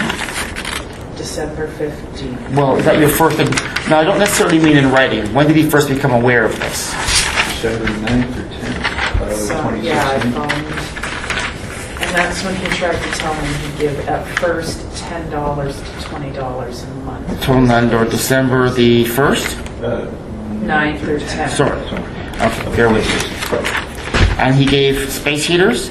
He did on December 14th of 2016. No, he said the That was the day the before 9th he or the came 10th. Okay. And then the bylaw came when? 4th of January 2017, if I remember correctly. January 4th, 2017? That would Okay. be the 6th, actually. We called them on the 4th. Okay, all right. Sorry. The 2 days won't sour the analysis one way or the other. Okay. Trying to keep it straight. So were the windows, oh yeah, the windows were eventually repaired, right? Yes.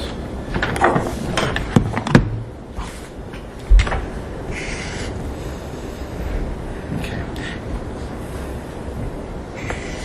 So do you have anything from bylaw supporting any of this? We have the work orders that they wrote, the original 2 work orders. You've seen the first one. The January 6, 2017 one, that one? Yes, there was another one there. These are the other 2. These are the 2 from Okay.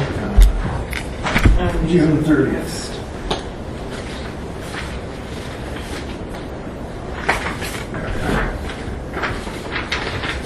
The other one is, yeah. Do you have a copy? Items that those were included in your hard drive today, is that for the window also? No, this is for the primary building traffic. No, this one doesn't deal with windows, sorry. Okay, so you don't have one, just the one? Okay, all right. All right, let's continue. Now, in terms of your abatement, now you argued successfully that I amend your application or allow the amendment of your application for 5,000 and change abatement. Have you separated the amounts of the abatements you're seeking on an issue-by-issue basis, or is it just one undifferentiated aggregate amount? One undifferentiated aggregate amount. Pick and choose as you like, if any.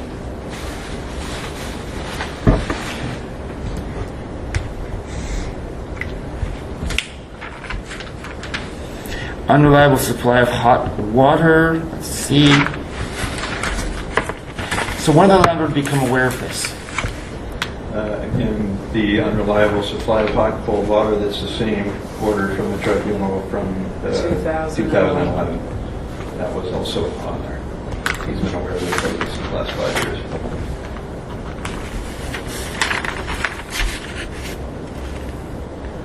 All right. So you say on and off at random times, 15 to 20 minutes at a time. Okay. So it started. When did it start? For us, Yes. when we moved in. When was that? October 1st of 2015.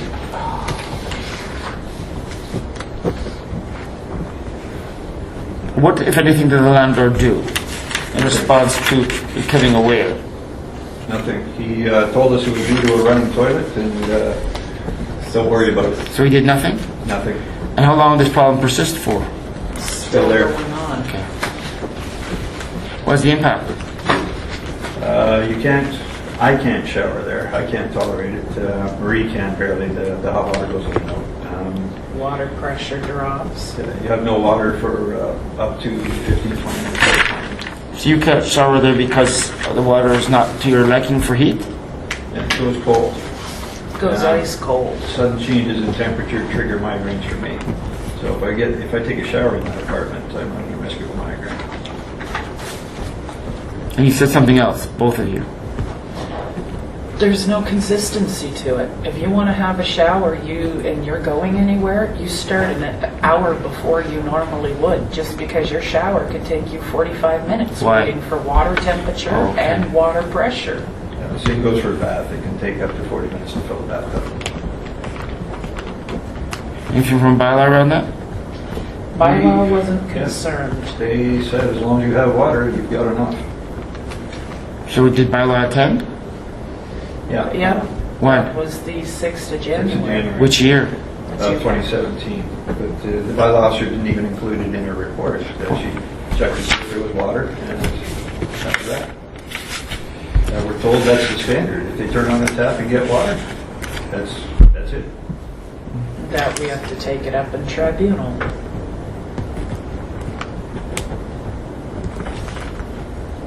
So there's nothing in the report on this issue, right? Nope. Do you think of summoning the bylaw officer here to testify with respect to their observations? We did, however, we decided against that. Why? Well, we have a complaint against that bylaw officer. She's not the happiest person in the world with us. No. Well, you understand, of course, that if you're claiming that the bylaw, that there was a condition in the unit that ought to have been reflected in the bylaw officer's report that's not here, I'll be curious around that, right?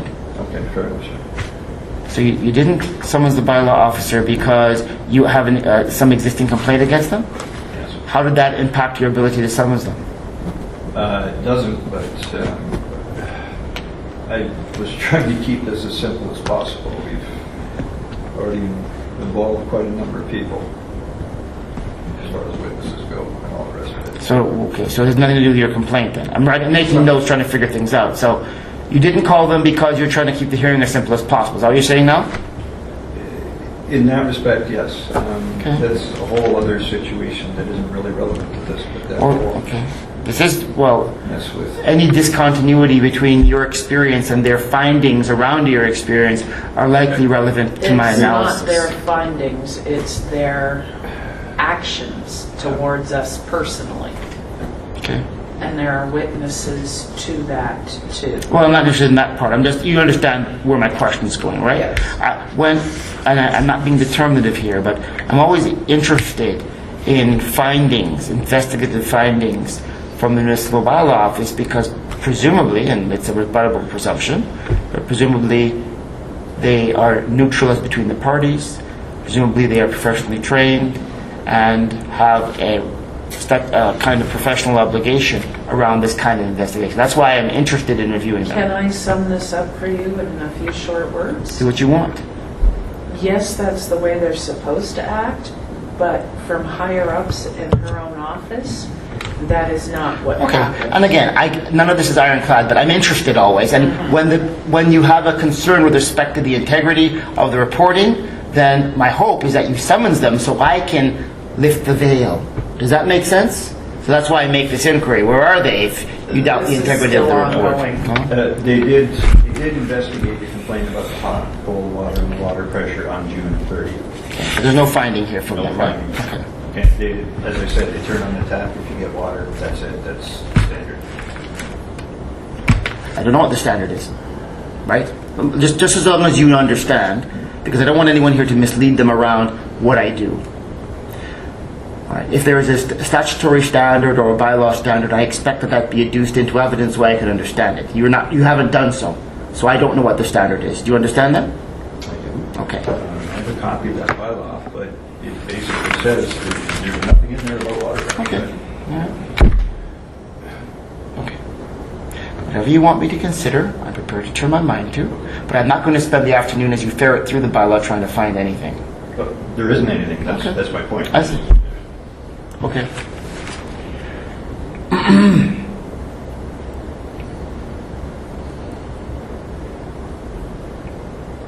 Lack of water, 2 to 3 times a day. Okay, let's explore that a little bit. I guess it ties into the hot water kind of issue as well. The lack of water is more a lack of water pressure.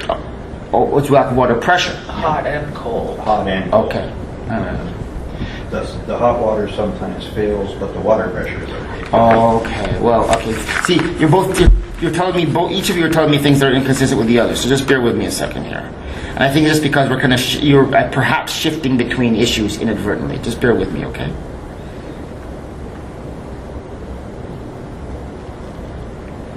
Okay. Because, ma'am, you said that you're waiting for the water temperature and pressure But the issue with respect to the hot water, now I understand, does not pertain to pressure, just the availability of hot water? The availability of hot water and the overall pressure of water, period. Okay, but remember, the reason why I summarize each issue as we transition into it is so that you can localize your thoughts in response. Does that make sense? So I'm going to ask you as we continue, when I identify the issue that I'm on, that you turn your mind to the specific confines of that issue. Does that make sense? Okay. All right, so lack of water pressure 2 to 3 times a day. Is that what you mean? And that's the issue I'm on. Okay. So how long does that last for? Anywhere from 10 seconds to 20 minutes. Okay. And what do you mean lack of pressure? What do you mean? The water slows to a trickle or stops entirely. Okay.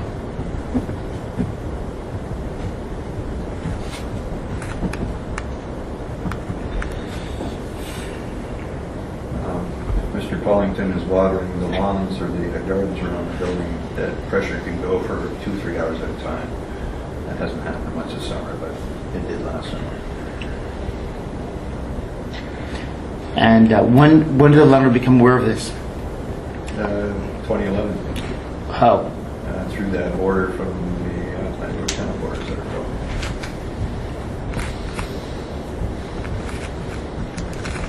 What did the landlord do, if anything, to address this issue? Not a thing. And the specific impact?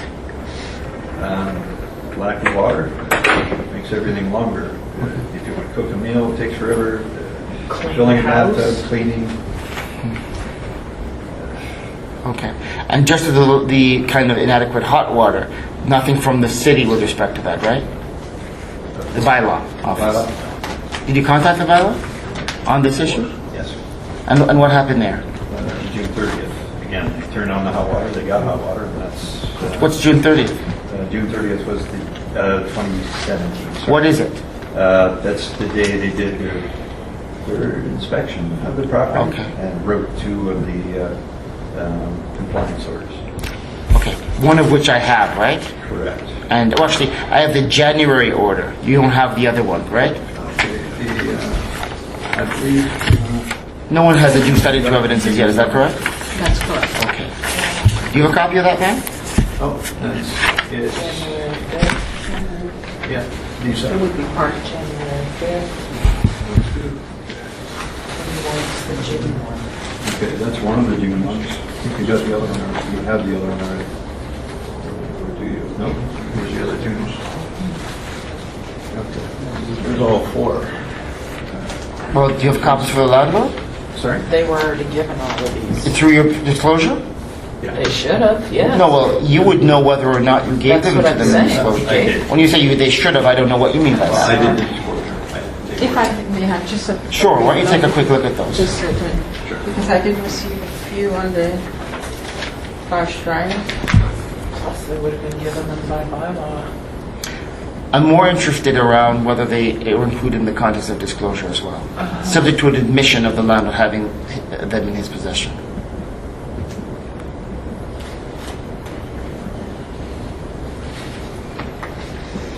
Ma'am, as council's looking through those, how much longer can you go for? You can say it like insane. What's your energy level? In here, All right. It's now 4:25. My goal is to conclude maybe around 5 o'clock. But let's explore this. Ma'am, do you have those bylaw orders? I do, and Chairman, one of them is pertaining to an issue not raised in the T6 application. Then I probably, do I need to look at that, sir, if that's the case? There's something here that doesn't relate to one of these issues? Which issue are you talking about? This is regarding the repair and replace the vinyl flooring. That's not an issue that was raised in the T6 application. Yeah, but number D there, repair the floor in front of the kitchen sink so it's not spongy, that was raised in the application. So, Okay, hold on. Thank you. I have copies. They're all stapled, thankfully, or are they? No. Oops, I have to do determine where one apologize. ends and the other. No, it's not you. Where one end and the other begins.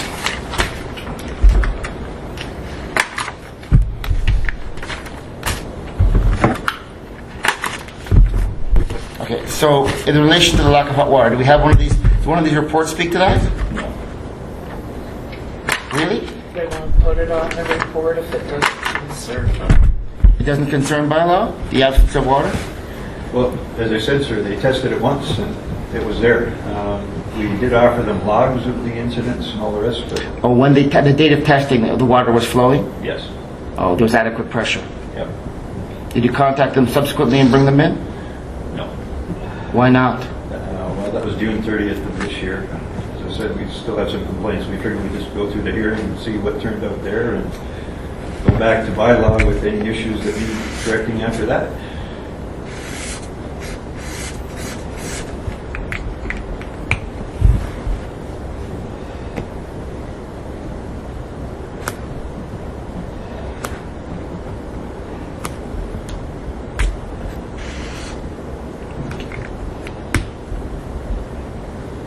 So has that been addressed at all, or is it still ongoing?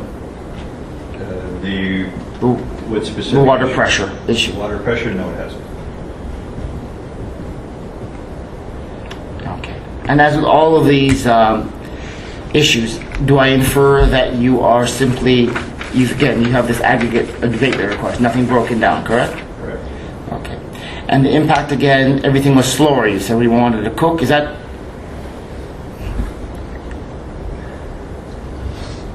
that what happened here?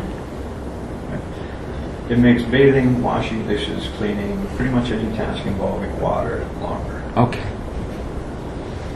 Longer and much more tedious. And not necessarily possible if you need hot water for that task. You might not get it at that time. Bathing, wash dishes. What else did you say? Cleaning, Cleaning, mopping. mopping. Slower, right? Okay.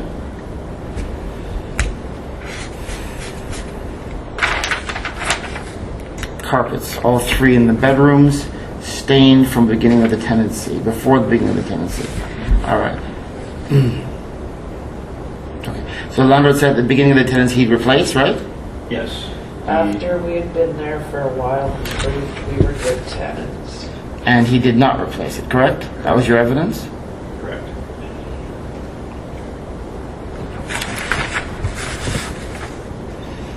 Talk to me about the extent of these stains. All right. In Marie's bedroom, there are extensive stains all over the carpet. I don't know. Your version of extensive might mean 3, mine might be 50. Over 50% of the Percentage, carpet yeah. stains. You walk across it in your bare feet, it sticks to your feet. It has actually got a greasy, some kind of substance on it that makes it tacky and gross. Okay. You say Maria's bedroom? Who's Maria? I'm Marie. Okay, you just referred to yourself in the third person. I didn't quite understand that. Sorry. Oh, it's all right. I understand now. In I have photographs of that as well. Do you have copies? Yes, I do. Okay. Peter's bedroom, the carpet is so disgusting, I even tried shampooing it. And there is so much dirt, grime, and filth on it, I can't penetrate it with a shampooer.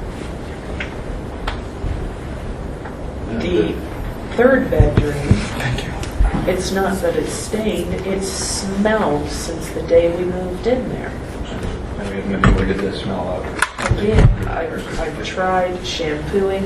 I have actually tried industrial strength air fresheners and cleaners from the cleaning house, which is where most apartment and business buy their cleaning stuff. So the third bedroom is saying has a smell? A smell that I can't get rid of no matter what I try. Okay. Also some stains, but not so many. It's a darker carpet. What's the impact? Well, the carpet in my bedroom is unusable. I've had a throw rug over it. I had to dispose of that because it came soiled from the carpet. Same thing for Marie's room. The spare bedroom, just the smell. The smell and the fact that it looks ugly. The third bedroom carpet also prevented one of the individuals we were considering for a roommate from moving in. I'm not sure if that's considered an impact, but We haven't been able to find a roommate to share the expenses there because of the state of repair of the apartment and the difficulties we've had with our landlord. Sorry, we're talking about the carpet now. You spoke more generally, so I don't know what to make of that. Okay. This is why, bear with me, I'll allow you to respond. I don't care about generalities. And the number of words that one says doesn't impact me, doesn't impress me. This is why I am dealing with these things on an issue-by-issue basis, so everyone can be on the same page as I am with respect to where we're going with this process. Does that make sense? Okay. So I'm going to ask you again to allocate your responses on an issue-by-issue basis, so I understand what you're talking about. Reasonable? So you were talking to me about the third bedroom. What's going on? Trying to find someone? There's Gosh, are you okay? Sorry, Chairman. I think she... You gonna make it? Ma'am? Thank you. Is there anything I can do to alleviate your symptoms? No? You prepared to continue? Yes? All right. If I have to, I'll go to the bathroom. Okay. Couldn't find a roommate in third bedroom because of what? The smell of the carpet was actually what he said. Well, you said a lot more than that. You said because of the condition. You spoke more broadly to the entire state of your relationship with the landlord, so I didn't understand what you meant. No, but that one specific individual didn't want to move in because of the carpet. Okay. He said to avoid generalities, so... Thank you. Well, I mean, I'll just avoid going beyond the scope of the issue that we're dealing with, so I know what it is you're talking about in context. That's all I meant. Okay. All right, just a few more questions. Was that carpet issue ever resolved? No. No. None of the carpets did. Any other remedial efforts the landlord attempted with the carpets? He brought a carpet down, was going to replace only the stinky one. What happened? He didn't even give proper notice. And it did it after we were painting the living room and all the living room furniture was dumped in that room. So he did replace the carpet in the... No. Oh, he waited until I had all the furniture dumped from the living room in that room and then said he was going to replace it. Okay. So I could paint the living room. Okay. Once we had the room cleaned up, it Hasn't Doesn't come wanted back. to since. Say again? once we finished and moved the furniture out of that bedroom, Mr. Strino's been asked a couple of times about the carpets, and he just hasn't given any response. Back door, the unit has gaps between the door and the frame. That's been fixed. Oh, is that one of the ones That that was was one of the ones that was fixed. Let's see. It didn't appear, so it wasn't an issue on the interim order. It was just fixed since our last hearing date or something? The back door, yes. The front door, no. Okay, so that's been repaired since our last attendance, since the March 7th date? That would have been Yes. March 1st or 2nd. Actually, it was repaired on March 7th. I'm just not sure that that came up After in the hearing. March 7th, because Augie and I... That's right, he had to come back, you're right. So are you seeking anything with respect to this, or is that a done issue? I'm sorry, sir, what was that? Sorry, are you seeking anything around this, or are you withdrawing this claim? No, it wasn't fixed from the time we moved in until Okay, beginning of March It of was this another year. bulb door. all right, I The understand. door that's not there now is a replacement for the old one. He replaced the door, he didn't actually repair it. When did the landlord become aware of the gaps? Since we moved in, that was one of the things he promised that he would fix before we moved in. Okay, so he told you about this at the beginning of the tenancy? Well, I raised the issue. So I you raised told the him? issue with him, yeah. Okay. Yeah, that was one of the things he promised to fix.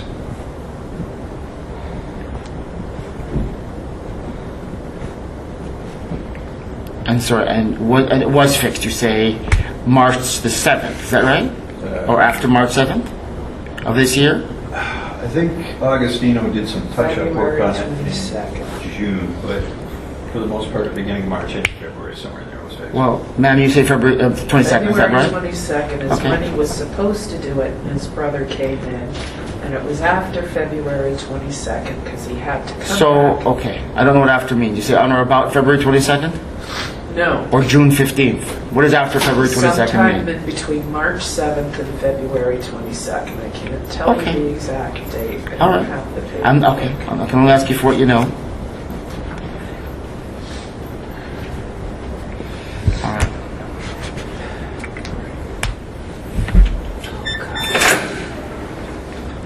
What was the impact?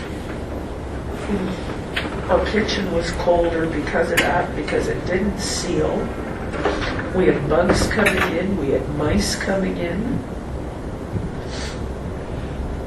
It wasn't very secure either. The gap on the lock side of that door, you could easily get a human in there all the way through. Did anyone illegally enter?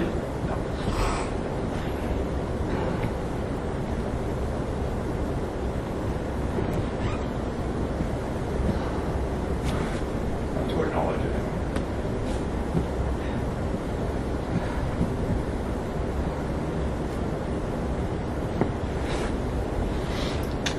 How often did you get the infestation? Summer, we get Spring, summer, fall, all the time. Winter, it was mice. Spring, summer, and fall, it was bugs.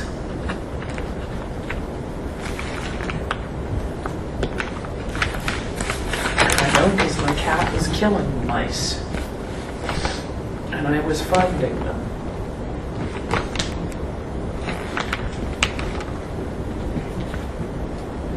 You said all the time? Is that your term? For the bugs, spring, summer, fall. For the mice, all winter long. And you said it was cold in the kitchen. You were getting drafts and breezes around that door all the time. It never sealed. Any particular time of year or just constantly? All the time. In the kitchen, you say? In the kitchen, that's where the back door is.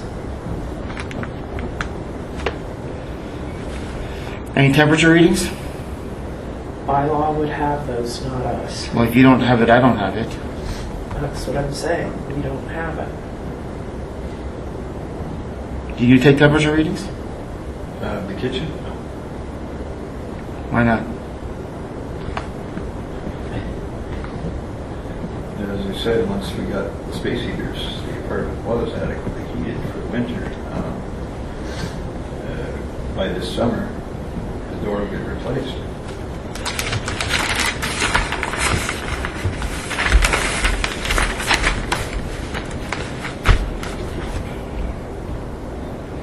Foyer lights out for 6 months. You told the landlord the end of June 2016, right? Yes. Okay. And the foyer at night was pitch black. I'm just recounting your evidence to see if I have any more questions. Okay, and the landlord fixed it December 28, 2016, right? Oh, no, this was an issue resolved in the interim order, correct, ma'am? That's correct. All right.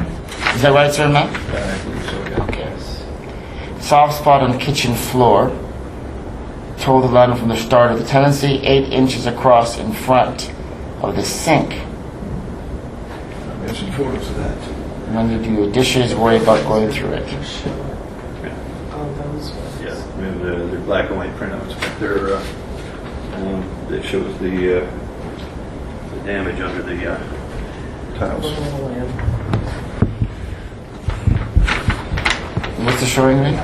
Is it showing a soft spot in the floor or something else? It's the rotted wood under the linoleum in the kitchen floor. When, if at all, did the landlord when did the landlord repair this? In April, August 2nd of this year. Okay. So since our last date.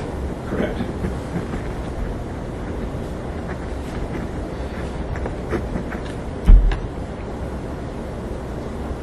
Actually, he finished that repair on the first. But Sorry? he did actually finish the repair of the floor on the first. Okay. Anything from bylaw around this? Yep, one of the work orders you have. Do you know which one? One from dated June 30th. It would be 1P, I think it was.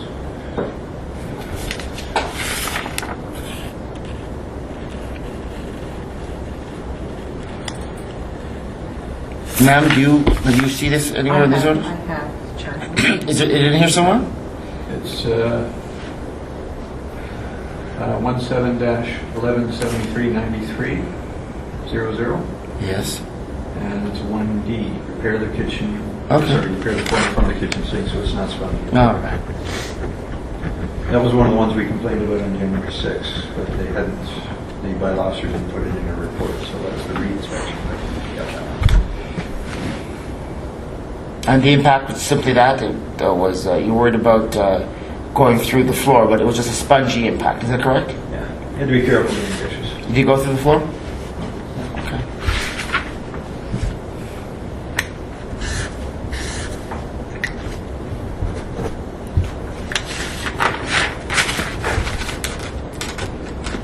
Okay. The plaster, rough and uneven. All right. Total letter at the start of the tenancy in every room.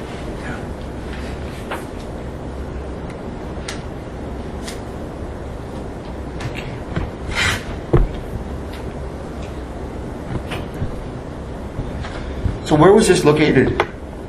Everywhere. My bedroom, the hall, Sorry, are we talking? You're talking the walls? I don't want to put evidence in your mouth. the but where? walls. You're talking about the unfinished plaster. Well, that's the issue that we're Yes. dealing with now. So where was In it? the living room. But where's, ma'am? So we're talking. In the living room, inside the front door. In the spare bedroom, just past the door as you open it. In the hallway, right under. In living room. Remember, I have to write. Okay. Okay. So in the living room, where else? In the spare bedroom, Okay. We have photos, sir. in the hallway, under the fuse box, further down the hallway towards the bathroom. Actually, there's several spots in the hallway. Okay. There's the spot, a great big huge spot in my bedroom. There's in your bedroom. Hold on, in the bathroom. In the living room ceiling, which I have since fixed. In the kitchen. Okay. Are you referring to the walls? I don't know, or ceilings? What are you referring to? It's half done fixed jobs that have never been sanded, never been painted, never been done right. Walls, ceilings. What are you talking about? There was a ceiling part in the living room that somebody did a half attempt of fixing. Nobody sanded it, nobody painted it, nobody did nothing. The one in the hallway, somebody slapped some plaster up and walked away. So we're talking my question was, parties, bear with me, okay? You must remember, you can tell me more, but start by answering my questions. I'm sorry? I'm not. I know, I get it. It's late in the day, everyone's a little fatigued. But I get lost when people just start talking in a manner that is not responsive to my question. Can I get some help here? Okay, I'm trying. I know you're trying. I'm not upset at all. The question was, were we talking walls, ceilings? You spoke about a ceiling one place, but where was this? My living room. I know, but the living room consists of floor, walls, and ceiling. The ceiling in my living room. Okay, that's all okay. Anywhere else? Any other surfaces? I know you've described various rooms, The wall- but is it only the ceilings in each room? No, the wall inside my doorway in my living Okay, room. so various walls and ceilings throughout the unit. Is that a correct Yes. summary of what you're telling me? Okay. In multiple rooms, walls. Yeah, If photographs you'd like to present them, of course. of some of those. And your copies for the landlord there, right? Okay. And just remember, just because I don't know, right, I need to inquire, right? Because I don't live there. So you'll skip some things because in your mind it's already firmly seated there. All right, so let me see if I have any more questions. How are you holding up? My stomach's rolling. I feel like I'm gonna... How much longer can you go? I don't know. The sooner we get out of here, the better. Okay. You'll keep me apprised, right? So, what if anything's been done about this? Nothing. Sorry? Correction, I fixed the living room. I plastered, I sanded, I tried to blend as much of the old as I could, Okay. and I painted, primed, and did everything from there. All right. And what's the impact? It's a much happier, nicer... What's the impact of these problems, I meant? Fairly minimal, it's just ugly. It's ugly and it's, how do I put this? It's definitely an eyesore. Anything in these bylaw reports around this? No, they don't deal with that. We did talk to them about it, but they said, same thing with the carpets. It's not in the bylaws, so They don't cover they it. don't cover it. Okay.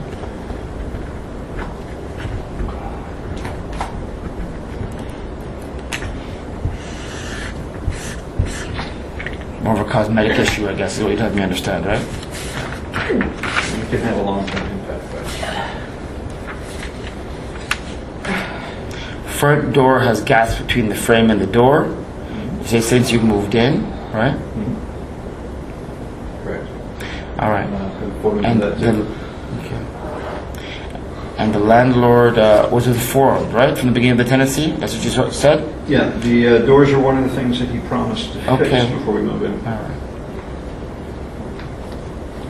And what remediation is taking place? You've spoken about a little bit about this in chief, but I'm a little confused. The front door, the self-closure has been repaired. The gaps we're talking about, though, right? Okay. Now, do you want me to continue? What did she say? I believe she said yes, but You said go or no? She said she have to go. No, I asked. Okay, I'm a little concerned. I asked her if she wanted me to continue. She either said go or no. Do you know what she said? I believe she said go, but I Well, can check. you're a co-tenant. I'll turn to you as to what I should do. What am I doing? We'll go. Okay. So we're talking about the gaps. And front door.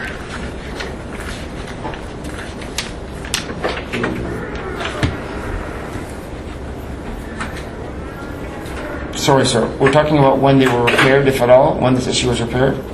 The front door would have been repaired in early February Which year? of this year. Okay. And the impact? Well, it's still not repaired, but the impact is it's ugly. It's not very secure, and The fix, you mean? sorry, The fix is ugly, or the problem was ugly? both actually. It allowed air from the hallway in, allowed noise from the apartment out, and it wasn't much of a fire barrier.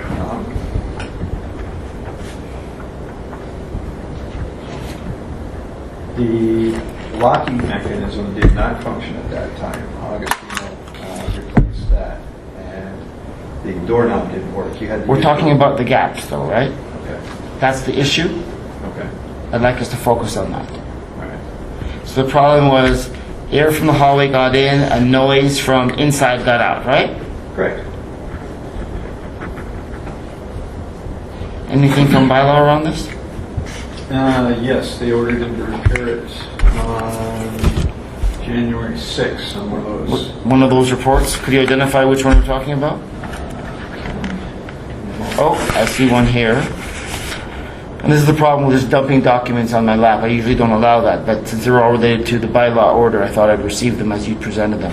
I see one set out in relation to a January 5th inspection. Item 1, repair or replace the front and rear doors so they fit properly and free from drafts. Is that what we're talking about? That's one. Okay.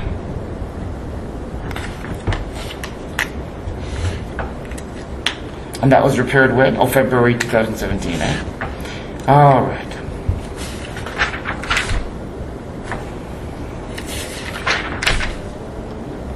Parties, that's my stomach, just in case anyone was wondering. All right.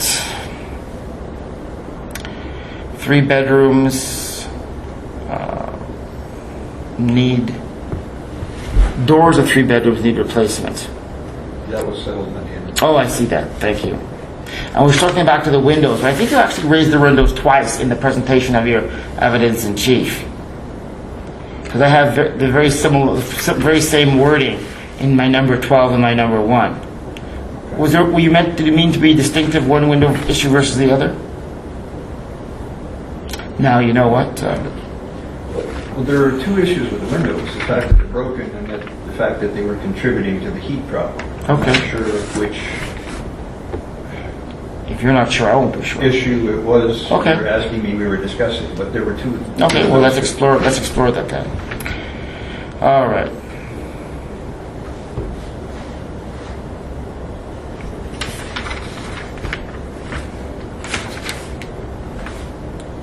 Bear with me. Okay, well, you want to talk to me about that? The heat issue? Well, if there are gaps in the frames and the broken panes, let cold air in from the outside, or hot air in the summertime in from the outside. There's no separation between conditioned space and unconditioned space. So that affected the entire apartment. And we had $500 some odd hydro bills trying to air condition that in the summer of 2016. So are you seeking some recovery with respect to that? Sorry? Are you seeking some compensation for those hydro bills? Not unless we have to go through it again. We're not going through this again. No, I mean, not unless we have to pay them again. Okay, this is all part of your general abatement request then, right? I can't hear you. Yes, yes. Sir. Okay. All right. So gaps in frames and cracks in pane just had made it difficult to regulate temperature. Is that what you're basically saying? Impossible to regulate temperature. Okay. You have any, back to my old question. Any temperature readings? No, I'm afraid not. Why? Well, again, in the winter we had the space heaters that was keeping the apartment warm. This summer, just never got that hot. You expect to have to do some air conditioning in the summer.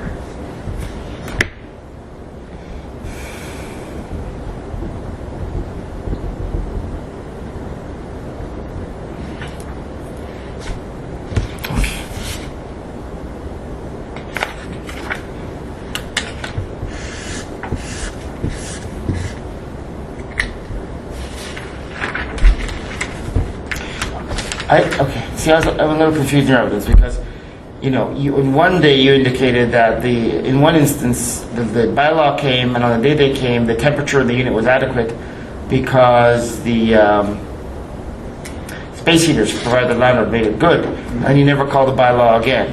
So, and then you're just telling me now that the heaters kept the heat at an adequate temperature for the winter. So, what am I missing here? Okay, the space heaters are temporary devices. They were provided by Mr. Serino, and we started them up, and they did maintain the heat in the unit. The boiler itself, in combination with the windows, wasn't enough to keep the unit warm. Okay. And that was the situation for all of last winter. It was heated with space heaters. All right. I do see one of the bylaws, bylaw orders, the June 30th, referencing in paragraph 2, repair of the outside door so as to minimize drafts and heat loss through the infiltration of outside air. That was the outside door of the Door. building. Oh, that's that it. wasn't in our unit. Oh, I'm not okay. sure why they put it on our unit, but it wasn't. That was actually the exterior door of the building. All right. Thanks. Now, this issue of excessive electricity bills as a result of kind of ambient heat or radiant heat from the unit above. Are you seeking something with respect to this? That would be included in the general abatement. He has corrected that problem. So when did it start? Well, we first noticed it in the summer of 2016, later in the summer. Okay. And when did you tell the landlord? That would have been December 5th. Well, verbally. Yes. Richard. We let Mr. Pollington, his caretaker/agent, know when it happened. August Of when? 2016. What did the landlord do? You say he repaired it at some point? Okay. The landlord did nothing. Mr. Pollington. Who's that? He's his caretaker. Then the landlord did it. If an agent of the landlord affects repair, it's the same thing as the landlord doing it, right? Okay. He opened the windows upstairs and put in an electric fan to circulate the air. Okay. When? Late August of 2015. 26. Or sorry, 2016, sorry. Okay. Late August. So this problem persisted for a brief period. No, because that mitigated the problem until the end of summer. It didn't solve it. When winter came, the unit upstairs was unheated. We had the other problem. It was cold up there, and it was cooling our. So when was the problem overall resolved, sir, if at all? I don't think it has been.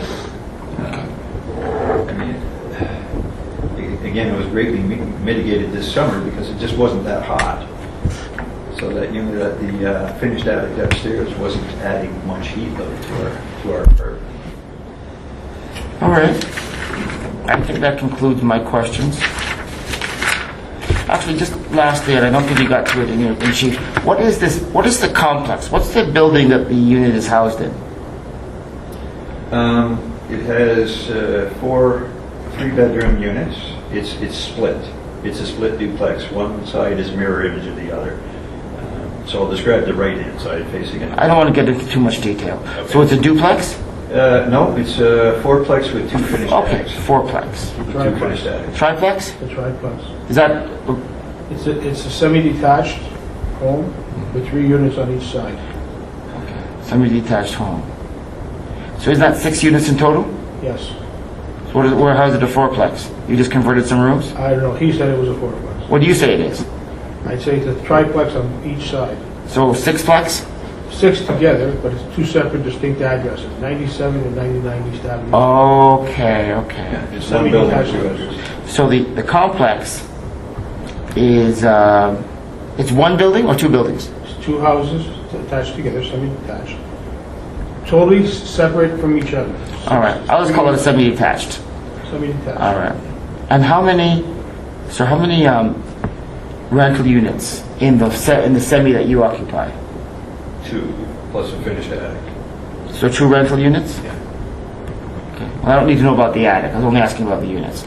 This goes back to the kind of framing that I'd like you to adopt and that you haven't for some reason. And you can tell me context if you'd like, but I get confused when you start telling me things outside the framework of my question that don't bear upon a response to the question, because it makes me query where you're going with that. Can you help me with that? Unless I'm missing something about the attic that you think is germane to my analysis. Well, I'm not sure if it's a unit or not. I don't believe it is. Okay, I'm asking how many rental units. Anybody live in the attic? No. That is not a rental unit, I imagine. It is. It is, so it's a third? It's a rental unit, but I'm not renting it because the amount of money it costs to do what I have to do. It's not rented right now. Okay, 2 units? There's 2 units rented, but there could be a 3rd unit on. Okay, all right. Anything else that the 2 of you would like to tell me based on the questions put to you? Pardon? I don't think so. All right. Ma'am? Is that a no? You're shaking your head. Okay. All right. So, ma'am, I'll turn to you in the landlord's response. Okay. Before we go on, though, parties, and I know we're kind of late in the day around this, but importantly, and this, I say this to kind of fuel any small interest you may develop in continued discussions. You know, the Act limits me, even if I found in favor of the application, the Act limits me in terms of how far I can go back for the purpose of assessing remedies. 1 year from the date prior to the filing of the application. You aware of that? Okay. Okay, ma'am, let me turn to you in response. Do you want us to go through the same essential framework? Yes, I think that would be helpful. All right, very good. Bear with me. Just setting up my note keeping.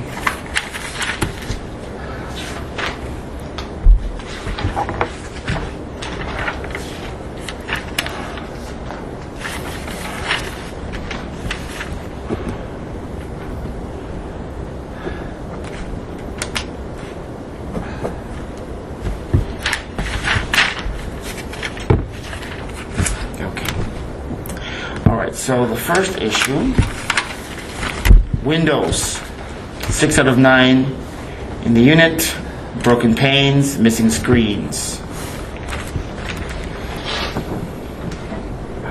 Chairman Henry, if I could combine that with number 12, which is Sure. also the window. Sounds good. Mr. Serino, so I'm going to be asking you about the issue raised, and if you could just confine your answer to the issue. Okay. With regards to the window, the tenant claimed there were 6 broken window panes and screen that was missing. When did you learn of that? When did the tenant inform you of They this? informed me by letter, would have been, I received the first letter from them in December. I know it being one of those letters that's been brought in for evidence Which year? this year, 2000, what year are we now? 2017. Yes. December hasn't happened Is yet. this the letter you're referring to? 2000, Mr. Serena, is this the letter in December? Because we're not yet December in 2017. 2016. They moved in 2015. Yeah, it would have been December 2016. Thank you. Before you go on, After that. thank you. Before you go on, Mr. Commissioner, can I ask you for one of those Miss Vicky's chips in the commissarial room very shortly? Thanks. Sorry, I don't want to have a bag of chips as we proceed. This is not an expression of disregard for the parties. I just don't want to fade on you. Hope no one has any problem with that. No. All right. So would it be possible to take a quick washroom break? Sure. At this time? How long will you need? 2 minutes. Fair enough. Bear with me as we break. Ma'am, any sense as to how long you might be in response? I would imagine at least an hour. An hour. To go through the issue for the landlord response. I'm not going to make it. Okay. Then let's. I think it was, if you could do it. So, I don't. Well, maybe during the recess you all can confer, because here's the thing.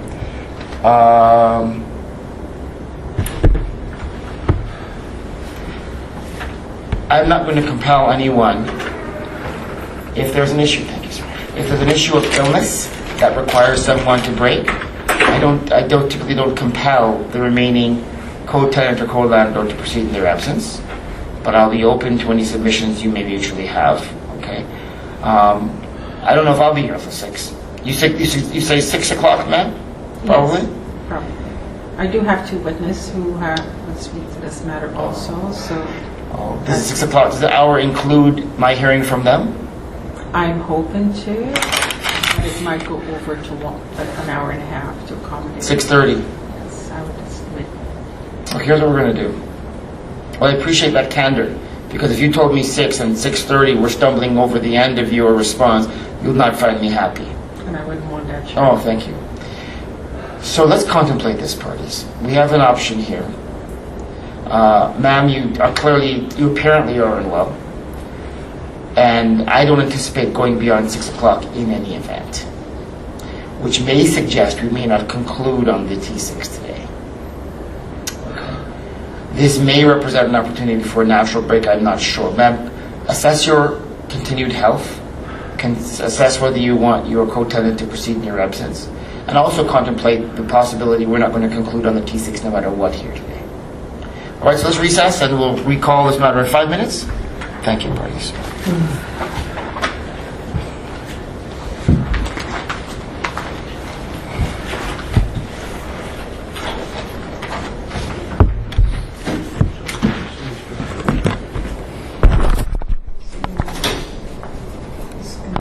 Back on the record, parties.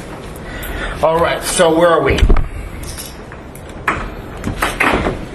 Chairman, I've spoken with Mr. Balch and Ms. Ball. Right. And I indicated to them that I would expect that I would be finished on my part within an hour. Right. And I've extended to consent to have it returned on another date so that we could finish up early today based on Ms. Ball's condition. However, I'm here to continue All right. in the event that. Okay, but you're prepared to consent to any adjournment request that they may have at this stage? Yes. Sir, ma'am? I'd like to adjourn. Because of Ms. Ball's... Ms. Ball. Oh, okay.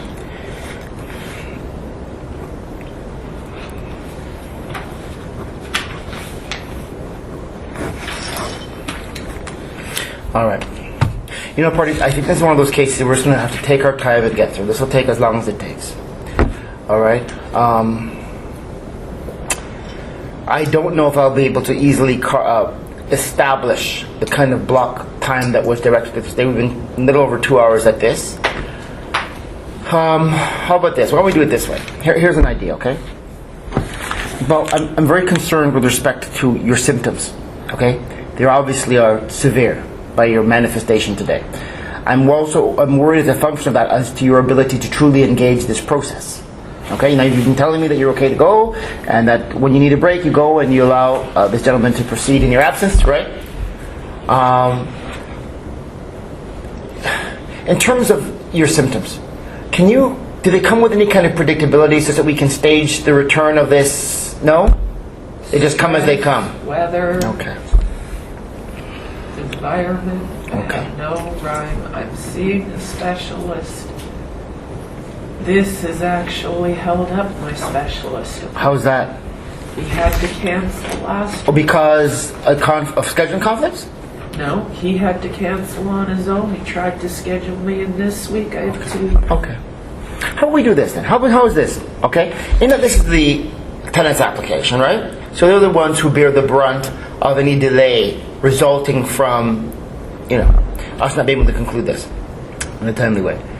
If let's suppose on the next date, right, for the next year, you discover that you have a medical attendance that conflicts with this, okay? And you put the request to reschedule to the landlord, setting out your rationale. Now, can I generally infer that by and large you wouldn't be opposed if there was a medical circumstance driving the need to put this over? That's correct. Okay, Sure. okay. Not because. Okay, that's okay. I'm glad to hear that. So, I don't want you to have to kind of cram your attendance into this if you have some kind of episodic reality that interferes with your ability to engage. Right? Or if you had a medical attendance that conflicts with it. I think your issue of health actually needs to predominate because it does impact your ability to engage the process. Maybe not today, because you've affirmed to me that you've been able to participate, and when you hadn't, you've left under the directions for your co-tenant to continue. But this is not an ideal circumstance. You agreed? You agreed? So I think the landlord has indicated that, look, when we set the next date, if you discover that there's an attendance that conflicts with it, or maybe even leading up to that date, if you find that you're not in shape to go ahead, they may not strenuously oppose, they may be in agreement with us managing this somehow. Does that make any sense? All right. Because here's my suspicion.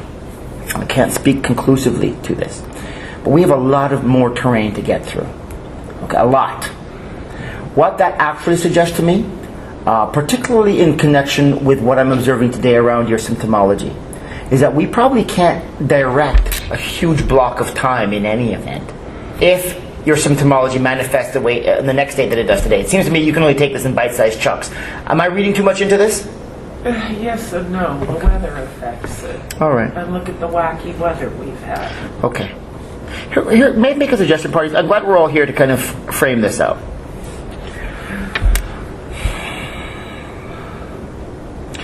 My thinking is, and I don't know how this will be, how this will actually unfold. I'm thinking we're going to have to realistically contemplate the notion of bringing this back in increments. I mean, all matters, holus bolus. All right. This is just how this case is unfolded. We have been a while at this.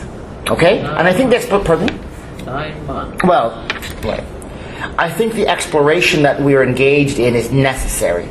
And how we're doing it is necessary because I'm figuring it out as I proceed.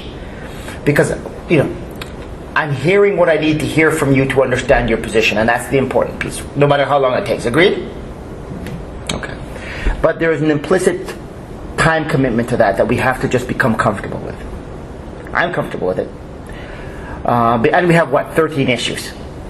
So, I'm going to put this down to the next date. I'm going to ask for an hour and a half, if only for the purpose of allowing us to see. Here's the other thing, though. If we take an hour and a half for the landlord to respond, then you will want to take some time to challenge the landlord's evidence through cross-examination. Goodness knows how long that'll take, right? And you can't predict at this stage. Bear with me. Making some notes. 3 witnesses in total, including the landlord. All right. So, parties, am I far off base here that unless I devote an entire day to this matter, which I don't think I'm in a position to do, or that we're probably not going to get through this, we allocate a general amount of time we give to these things. Is that a fair understanding? I would agree with that. What do you mean exactly by this, sir? The T6 application or Well, the T6 and the T2? You know, that's a fair question. I kind of meant both, but let's take it in bite-sized chunks. Let's look at the T6. At least try to give you some closure mutually on this. Hour and a half in response, maybe an hour in cross, maybe 40 minutes. I don't know. You don't know. None of us knows because you don't know what they're going to come up with. Right? So I want to err on the side of some caution and latitude. Fair? Okay. So let's suppose your cross takes 45 minutes. I'm just guessing wildly. Okay? We're still dealing with a 2.5 hour return. Okay, let's not cobble this together. I'm going to try to get as much time for this as I can, but I want to balance that with what I'm observing here today, which may not be emblematic as how things unfold. But, ma'am, you know, I think you've been kind of like a trooper trying to get through, survive this experience. Is that a fair way to put it? Okay? And I don't know whether it makes sense, even if I can carve out 3 hours, 4 hours, I don't know if we can even get through this, but in stages. Again, I don't know if today is representative of how things will unfold, but this is what I'm beginning to suspect. If, in fact, ma'am, if you attend with the same kind of issue, am I wrong? There's been twice in all of this that I've had a migraine. Okay, So no. so it's not a regular thing? No. Okay, all right, that's comforting then. Okay, leave it to me, party. I still think that to get through both matters holus bolus will take multiple attendances, unless I assign a significant amount of time on the return. And I really don't know of my opportunity around that. Any specific submissions? None of us. Okay. Sir, ma'am, with respect to how we allocate go forward? Any thoughts, in other words? I'd just like this as expediently as possible. Well, can I say something? The expedition here is a total... One second. This is important. It's a function of the parties. I don't adduce evidence, right? I want you all to understand. The ball's in your court. All I do is referee this experience. So it turns on your ability to advance the case in a timely way. Sorry, ma'am. But constantly being held over to the next time, that's my thing. I've dealt with all kinds of other stuff in between all this. If we're scheduled, I'd like to be able to at least be seen, not sit there all day and then, oh, we can't see you, it's the next time. Well, this time wasn't like that. Now, the last time I understand... Well, bear with me. I understand that. I get you. All right? It's our goal to get to matters. Right? That's what we do. The reality of life in this adjudicative world is that things don't always work according to schedule. Okay? But I do see your point. What I'll try to do is build in enough time that we have a bit of a cushion to increase the likelihood of the matter continuing. Is that what I think that's what you're driving me, right? Please. Okay. That's part of why it's been 9 months. Okay. I'm going to say something. No doubt, perhaps. But what my observation is, the nature of the issues for which you seek resolution and the unfolding of the evidence, in my observation, has been the primary cause of the timeline we've taken to dispose of this matter. That's not a slight, it's just how things have unfolded. I'm more than content that we proceed. All I care about is that we get through this in a way that helps me understand where truth lies. But I'll let you know, the number of issues and the unfolding of the evidence has driven the pace that we've proceeded at. I can't fly through this stuff on the surface. Do you understand that? And how you present and the pace of your presentation also dictates my ability to drive the timeliness. Do you understand that? So you need to understand that for the return so that you can continue to devise approaches of rationalizing the presentation of your case now when we get to the T2. This is a learning opportunity, I would suggest, to figure out, well, how do I proceed with advancing my issues in a way that balances my right to be heard with timeliness? Make sense? Okay, so yes, maybe systemic issues have driven the delay, but you need to start looking in the mirror around your advancing of the case around driving that delay as well. I have no problem with it. Why? Because I know that you're self-represented people and that I have to give you some latitude so that you can in a fulsome way engage your case. But you're driving part of this delay. Do you understand that? I say that not to cast blame, but it creates an opportunity to reflect because we still have yet another application to get through. And there's an educational opportunity here that you may want to apply in advancing that case. Make sense? It does. Could you give us some guidance on that? I really can't. I mean, you have had implicit guidance through how this case is unfolded. When I've intervened on numerous occasions to say, why are you telling me this? Where are you going? What does this have to do with anything? Right? I put up several, not roadblocks, but question marks because I'm trying to economize use of your time. I think the most important thing so far that might inform when we get to the T2, but this gives us a chance to kind of break for that. Volume means nothing to me. 50 words has less, doesn't have any more value than 10 words.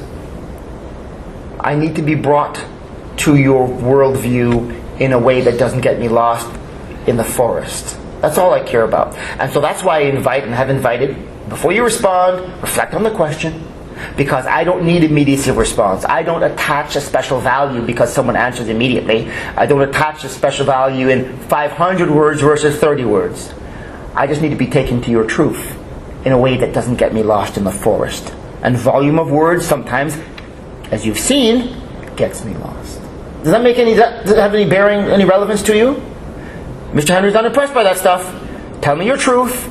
In response to the questions, take as much time as you need to formulate a response. I have no problem with that. Also, and I'm not damning you for this, lots of documents.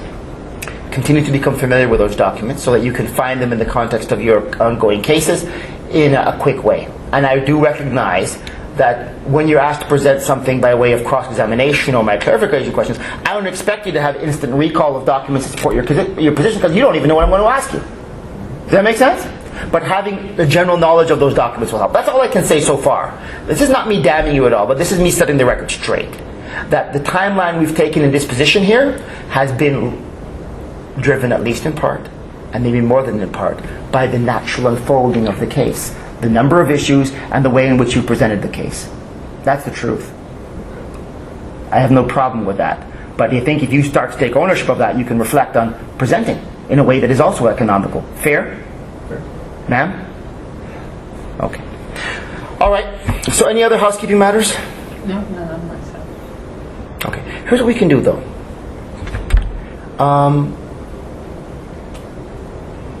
Here's what I think. I could be wrong. See, thankfully this gallery was cleared at the end, gave you a chance to not have the noise cacophony, man. That would have exacerbated your migraine, would it? Okay. Why don't we do this? Okay. On the return of this matter, at the beginning of the docket, let me know your symptomology. Because if need be, I'll see what I can do around managing the docket. If necessary, maybe putting some other matters over, just to give this some priority. I don't know. I'm not committing. But I recognize your implicit concern around the revolving door justice process, which nobody benefits from. Okay? All right, so on the return then, the landlord will be responding to the tenant's claims.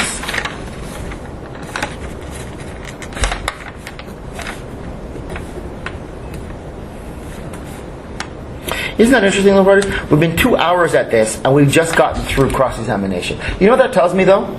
And this is not a slight to anyone. It just tells me this is one of those cases that's taking us time. That's just how it's unfolded. Okay?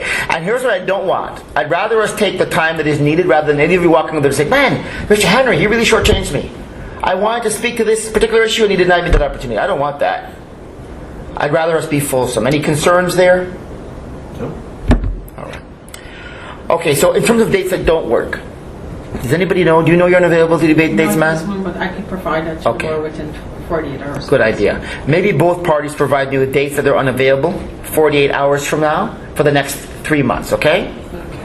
All right. Now, I think the most important piece here, though, and Madame Counsel, I appreciate your sensitivity extended to the other side, that you at least will start from a position of openness around any rescheduling requests induced by the tenant's medical circumstances, right? Okay. Ma'am, can I ask you quickly? Do you find, and I'll send an interim order setting out these requirements, okay? So don't really worry about that. Well, not the 48 hours piece, but that I'm putting this over. Ma'am, when your symptomologies emerge, do they, at their onset, do you have any notice, or does it just hit you on the day of? Some hit me the day of, sudden I start feeling numb, blind in my left eye. According to my specialist, I go through 4 different types. So depending on which type is hitting. All right. And I'm seeing a neurologist / neurosurgeon. Okay. All right. So here's what we should do. Okay. So you'll put your request of reschedule to the landlord. In the event that that is kind of, negatively received, you can also write me for my independent determination on the matter. I was worried today. Again, I was confident that both tenants had a chance to participate fully because of the inquiries I made and the responses that I received. But ma'am, I see that you were fading fast. Okay, so I wanted to. We can do to manage that on the return. Okay, so parties, you know what I'll do? Why don't I think the scheduler set this out for a particular time. Now that didn't really help because my morning docket overran somewhat, but you still got heard more quickly than you would have had this been placed in the context of a normal docket. Yeah, we filed a request for a special hearing. Oh, was that why it was scheduled that way? Yeah, we filed a request for the special hearing block to get in a closed hearing. Oh, because of the medical circumstance or what? Yes. And some of the testimony we expected would happen today, we didn't, but Interesting. You see, I just don't know how often we can pull the trigger on that because we've kind of had to vacate a docket to enable that to occur. I was told it was a blue moon miracle that we got it. Yeah, it's not a regular occurrence. Okay, anyway, I'll try to get, I think the only answer is for me to carve out as much time as I possibly can under the expectation we're not finishing. I don't believe that unless we take all day, I don't think we're going to get through this. I am prepared that we consider this in stages. I don't think there's a way through it. If history is any guide around this matter, I think we all need to gird ourselves around that possibility. Understood? Is there a possibility of an interim order that prevents our landlord from communicating with Ms. Ball or attending repairs in the unit? That's been a big part. Attending? I don't understand. He comes to the unit in person to do repairs. So? He is abusive and... Well, I don't know at this stage if simply prohibiting him to attend is in any sense appropriate. The landlord has an independent opportunity and even obligation of the law to effect repair. The law doesn't set out who can and can't come in. I haven't made any rulings with respect to that impropriety. Is that the subject matter of the T2? yes. Okay. I'll say this. You know what? Counsel is on for the other side. So, ma'am, I'm assuming that you will be in contact with the landlord during the course of this interim time? Okay. Do the tenants have your contact information? Yes. Okay. Mr. Bosch has All my right. updated. So maybe she wouldn't be opposed, around communicating with you should any issues emerge in the in-between time to kind of manage the risk of anything happening? We tried that, sir. She doesn't communicate. Well, I see, here's the problem. It's hard for me to make interim rulings on issues that are actually properly disposed of through the substantive hearing of the application. Okay. So if it's a paying of ongoing rent, well, that would be required by virtue of the tenancy agreement no matter what. I could always order that. Yeah. But for me to prohibit the landlord from coming to the unit or entering the unit would also, I don't even know if I could even do that in any circumstance. All I could ever do is prohibit him from misconducting himself in that situation, which is already a pre-existing statutory obligation. Okay, parties, look, I'll say this to the parties at large. I don't know what's the reality here. I'm not prejudging. Govern yourselves in a way that we don't have to amplify the issues on the return, because I want to bring things down. Does that make sense, sir? agree. Okay. And ma'am, you'll, as needed then, insert yourself to act as a lubricant between the parties to the extent that your retainer allows?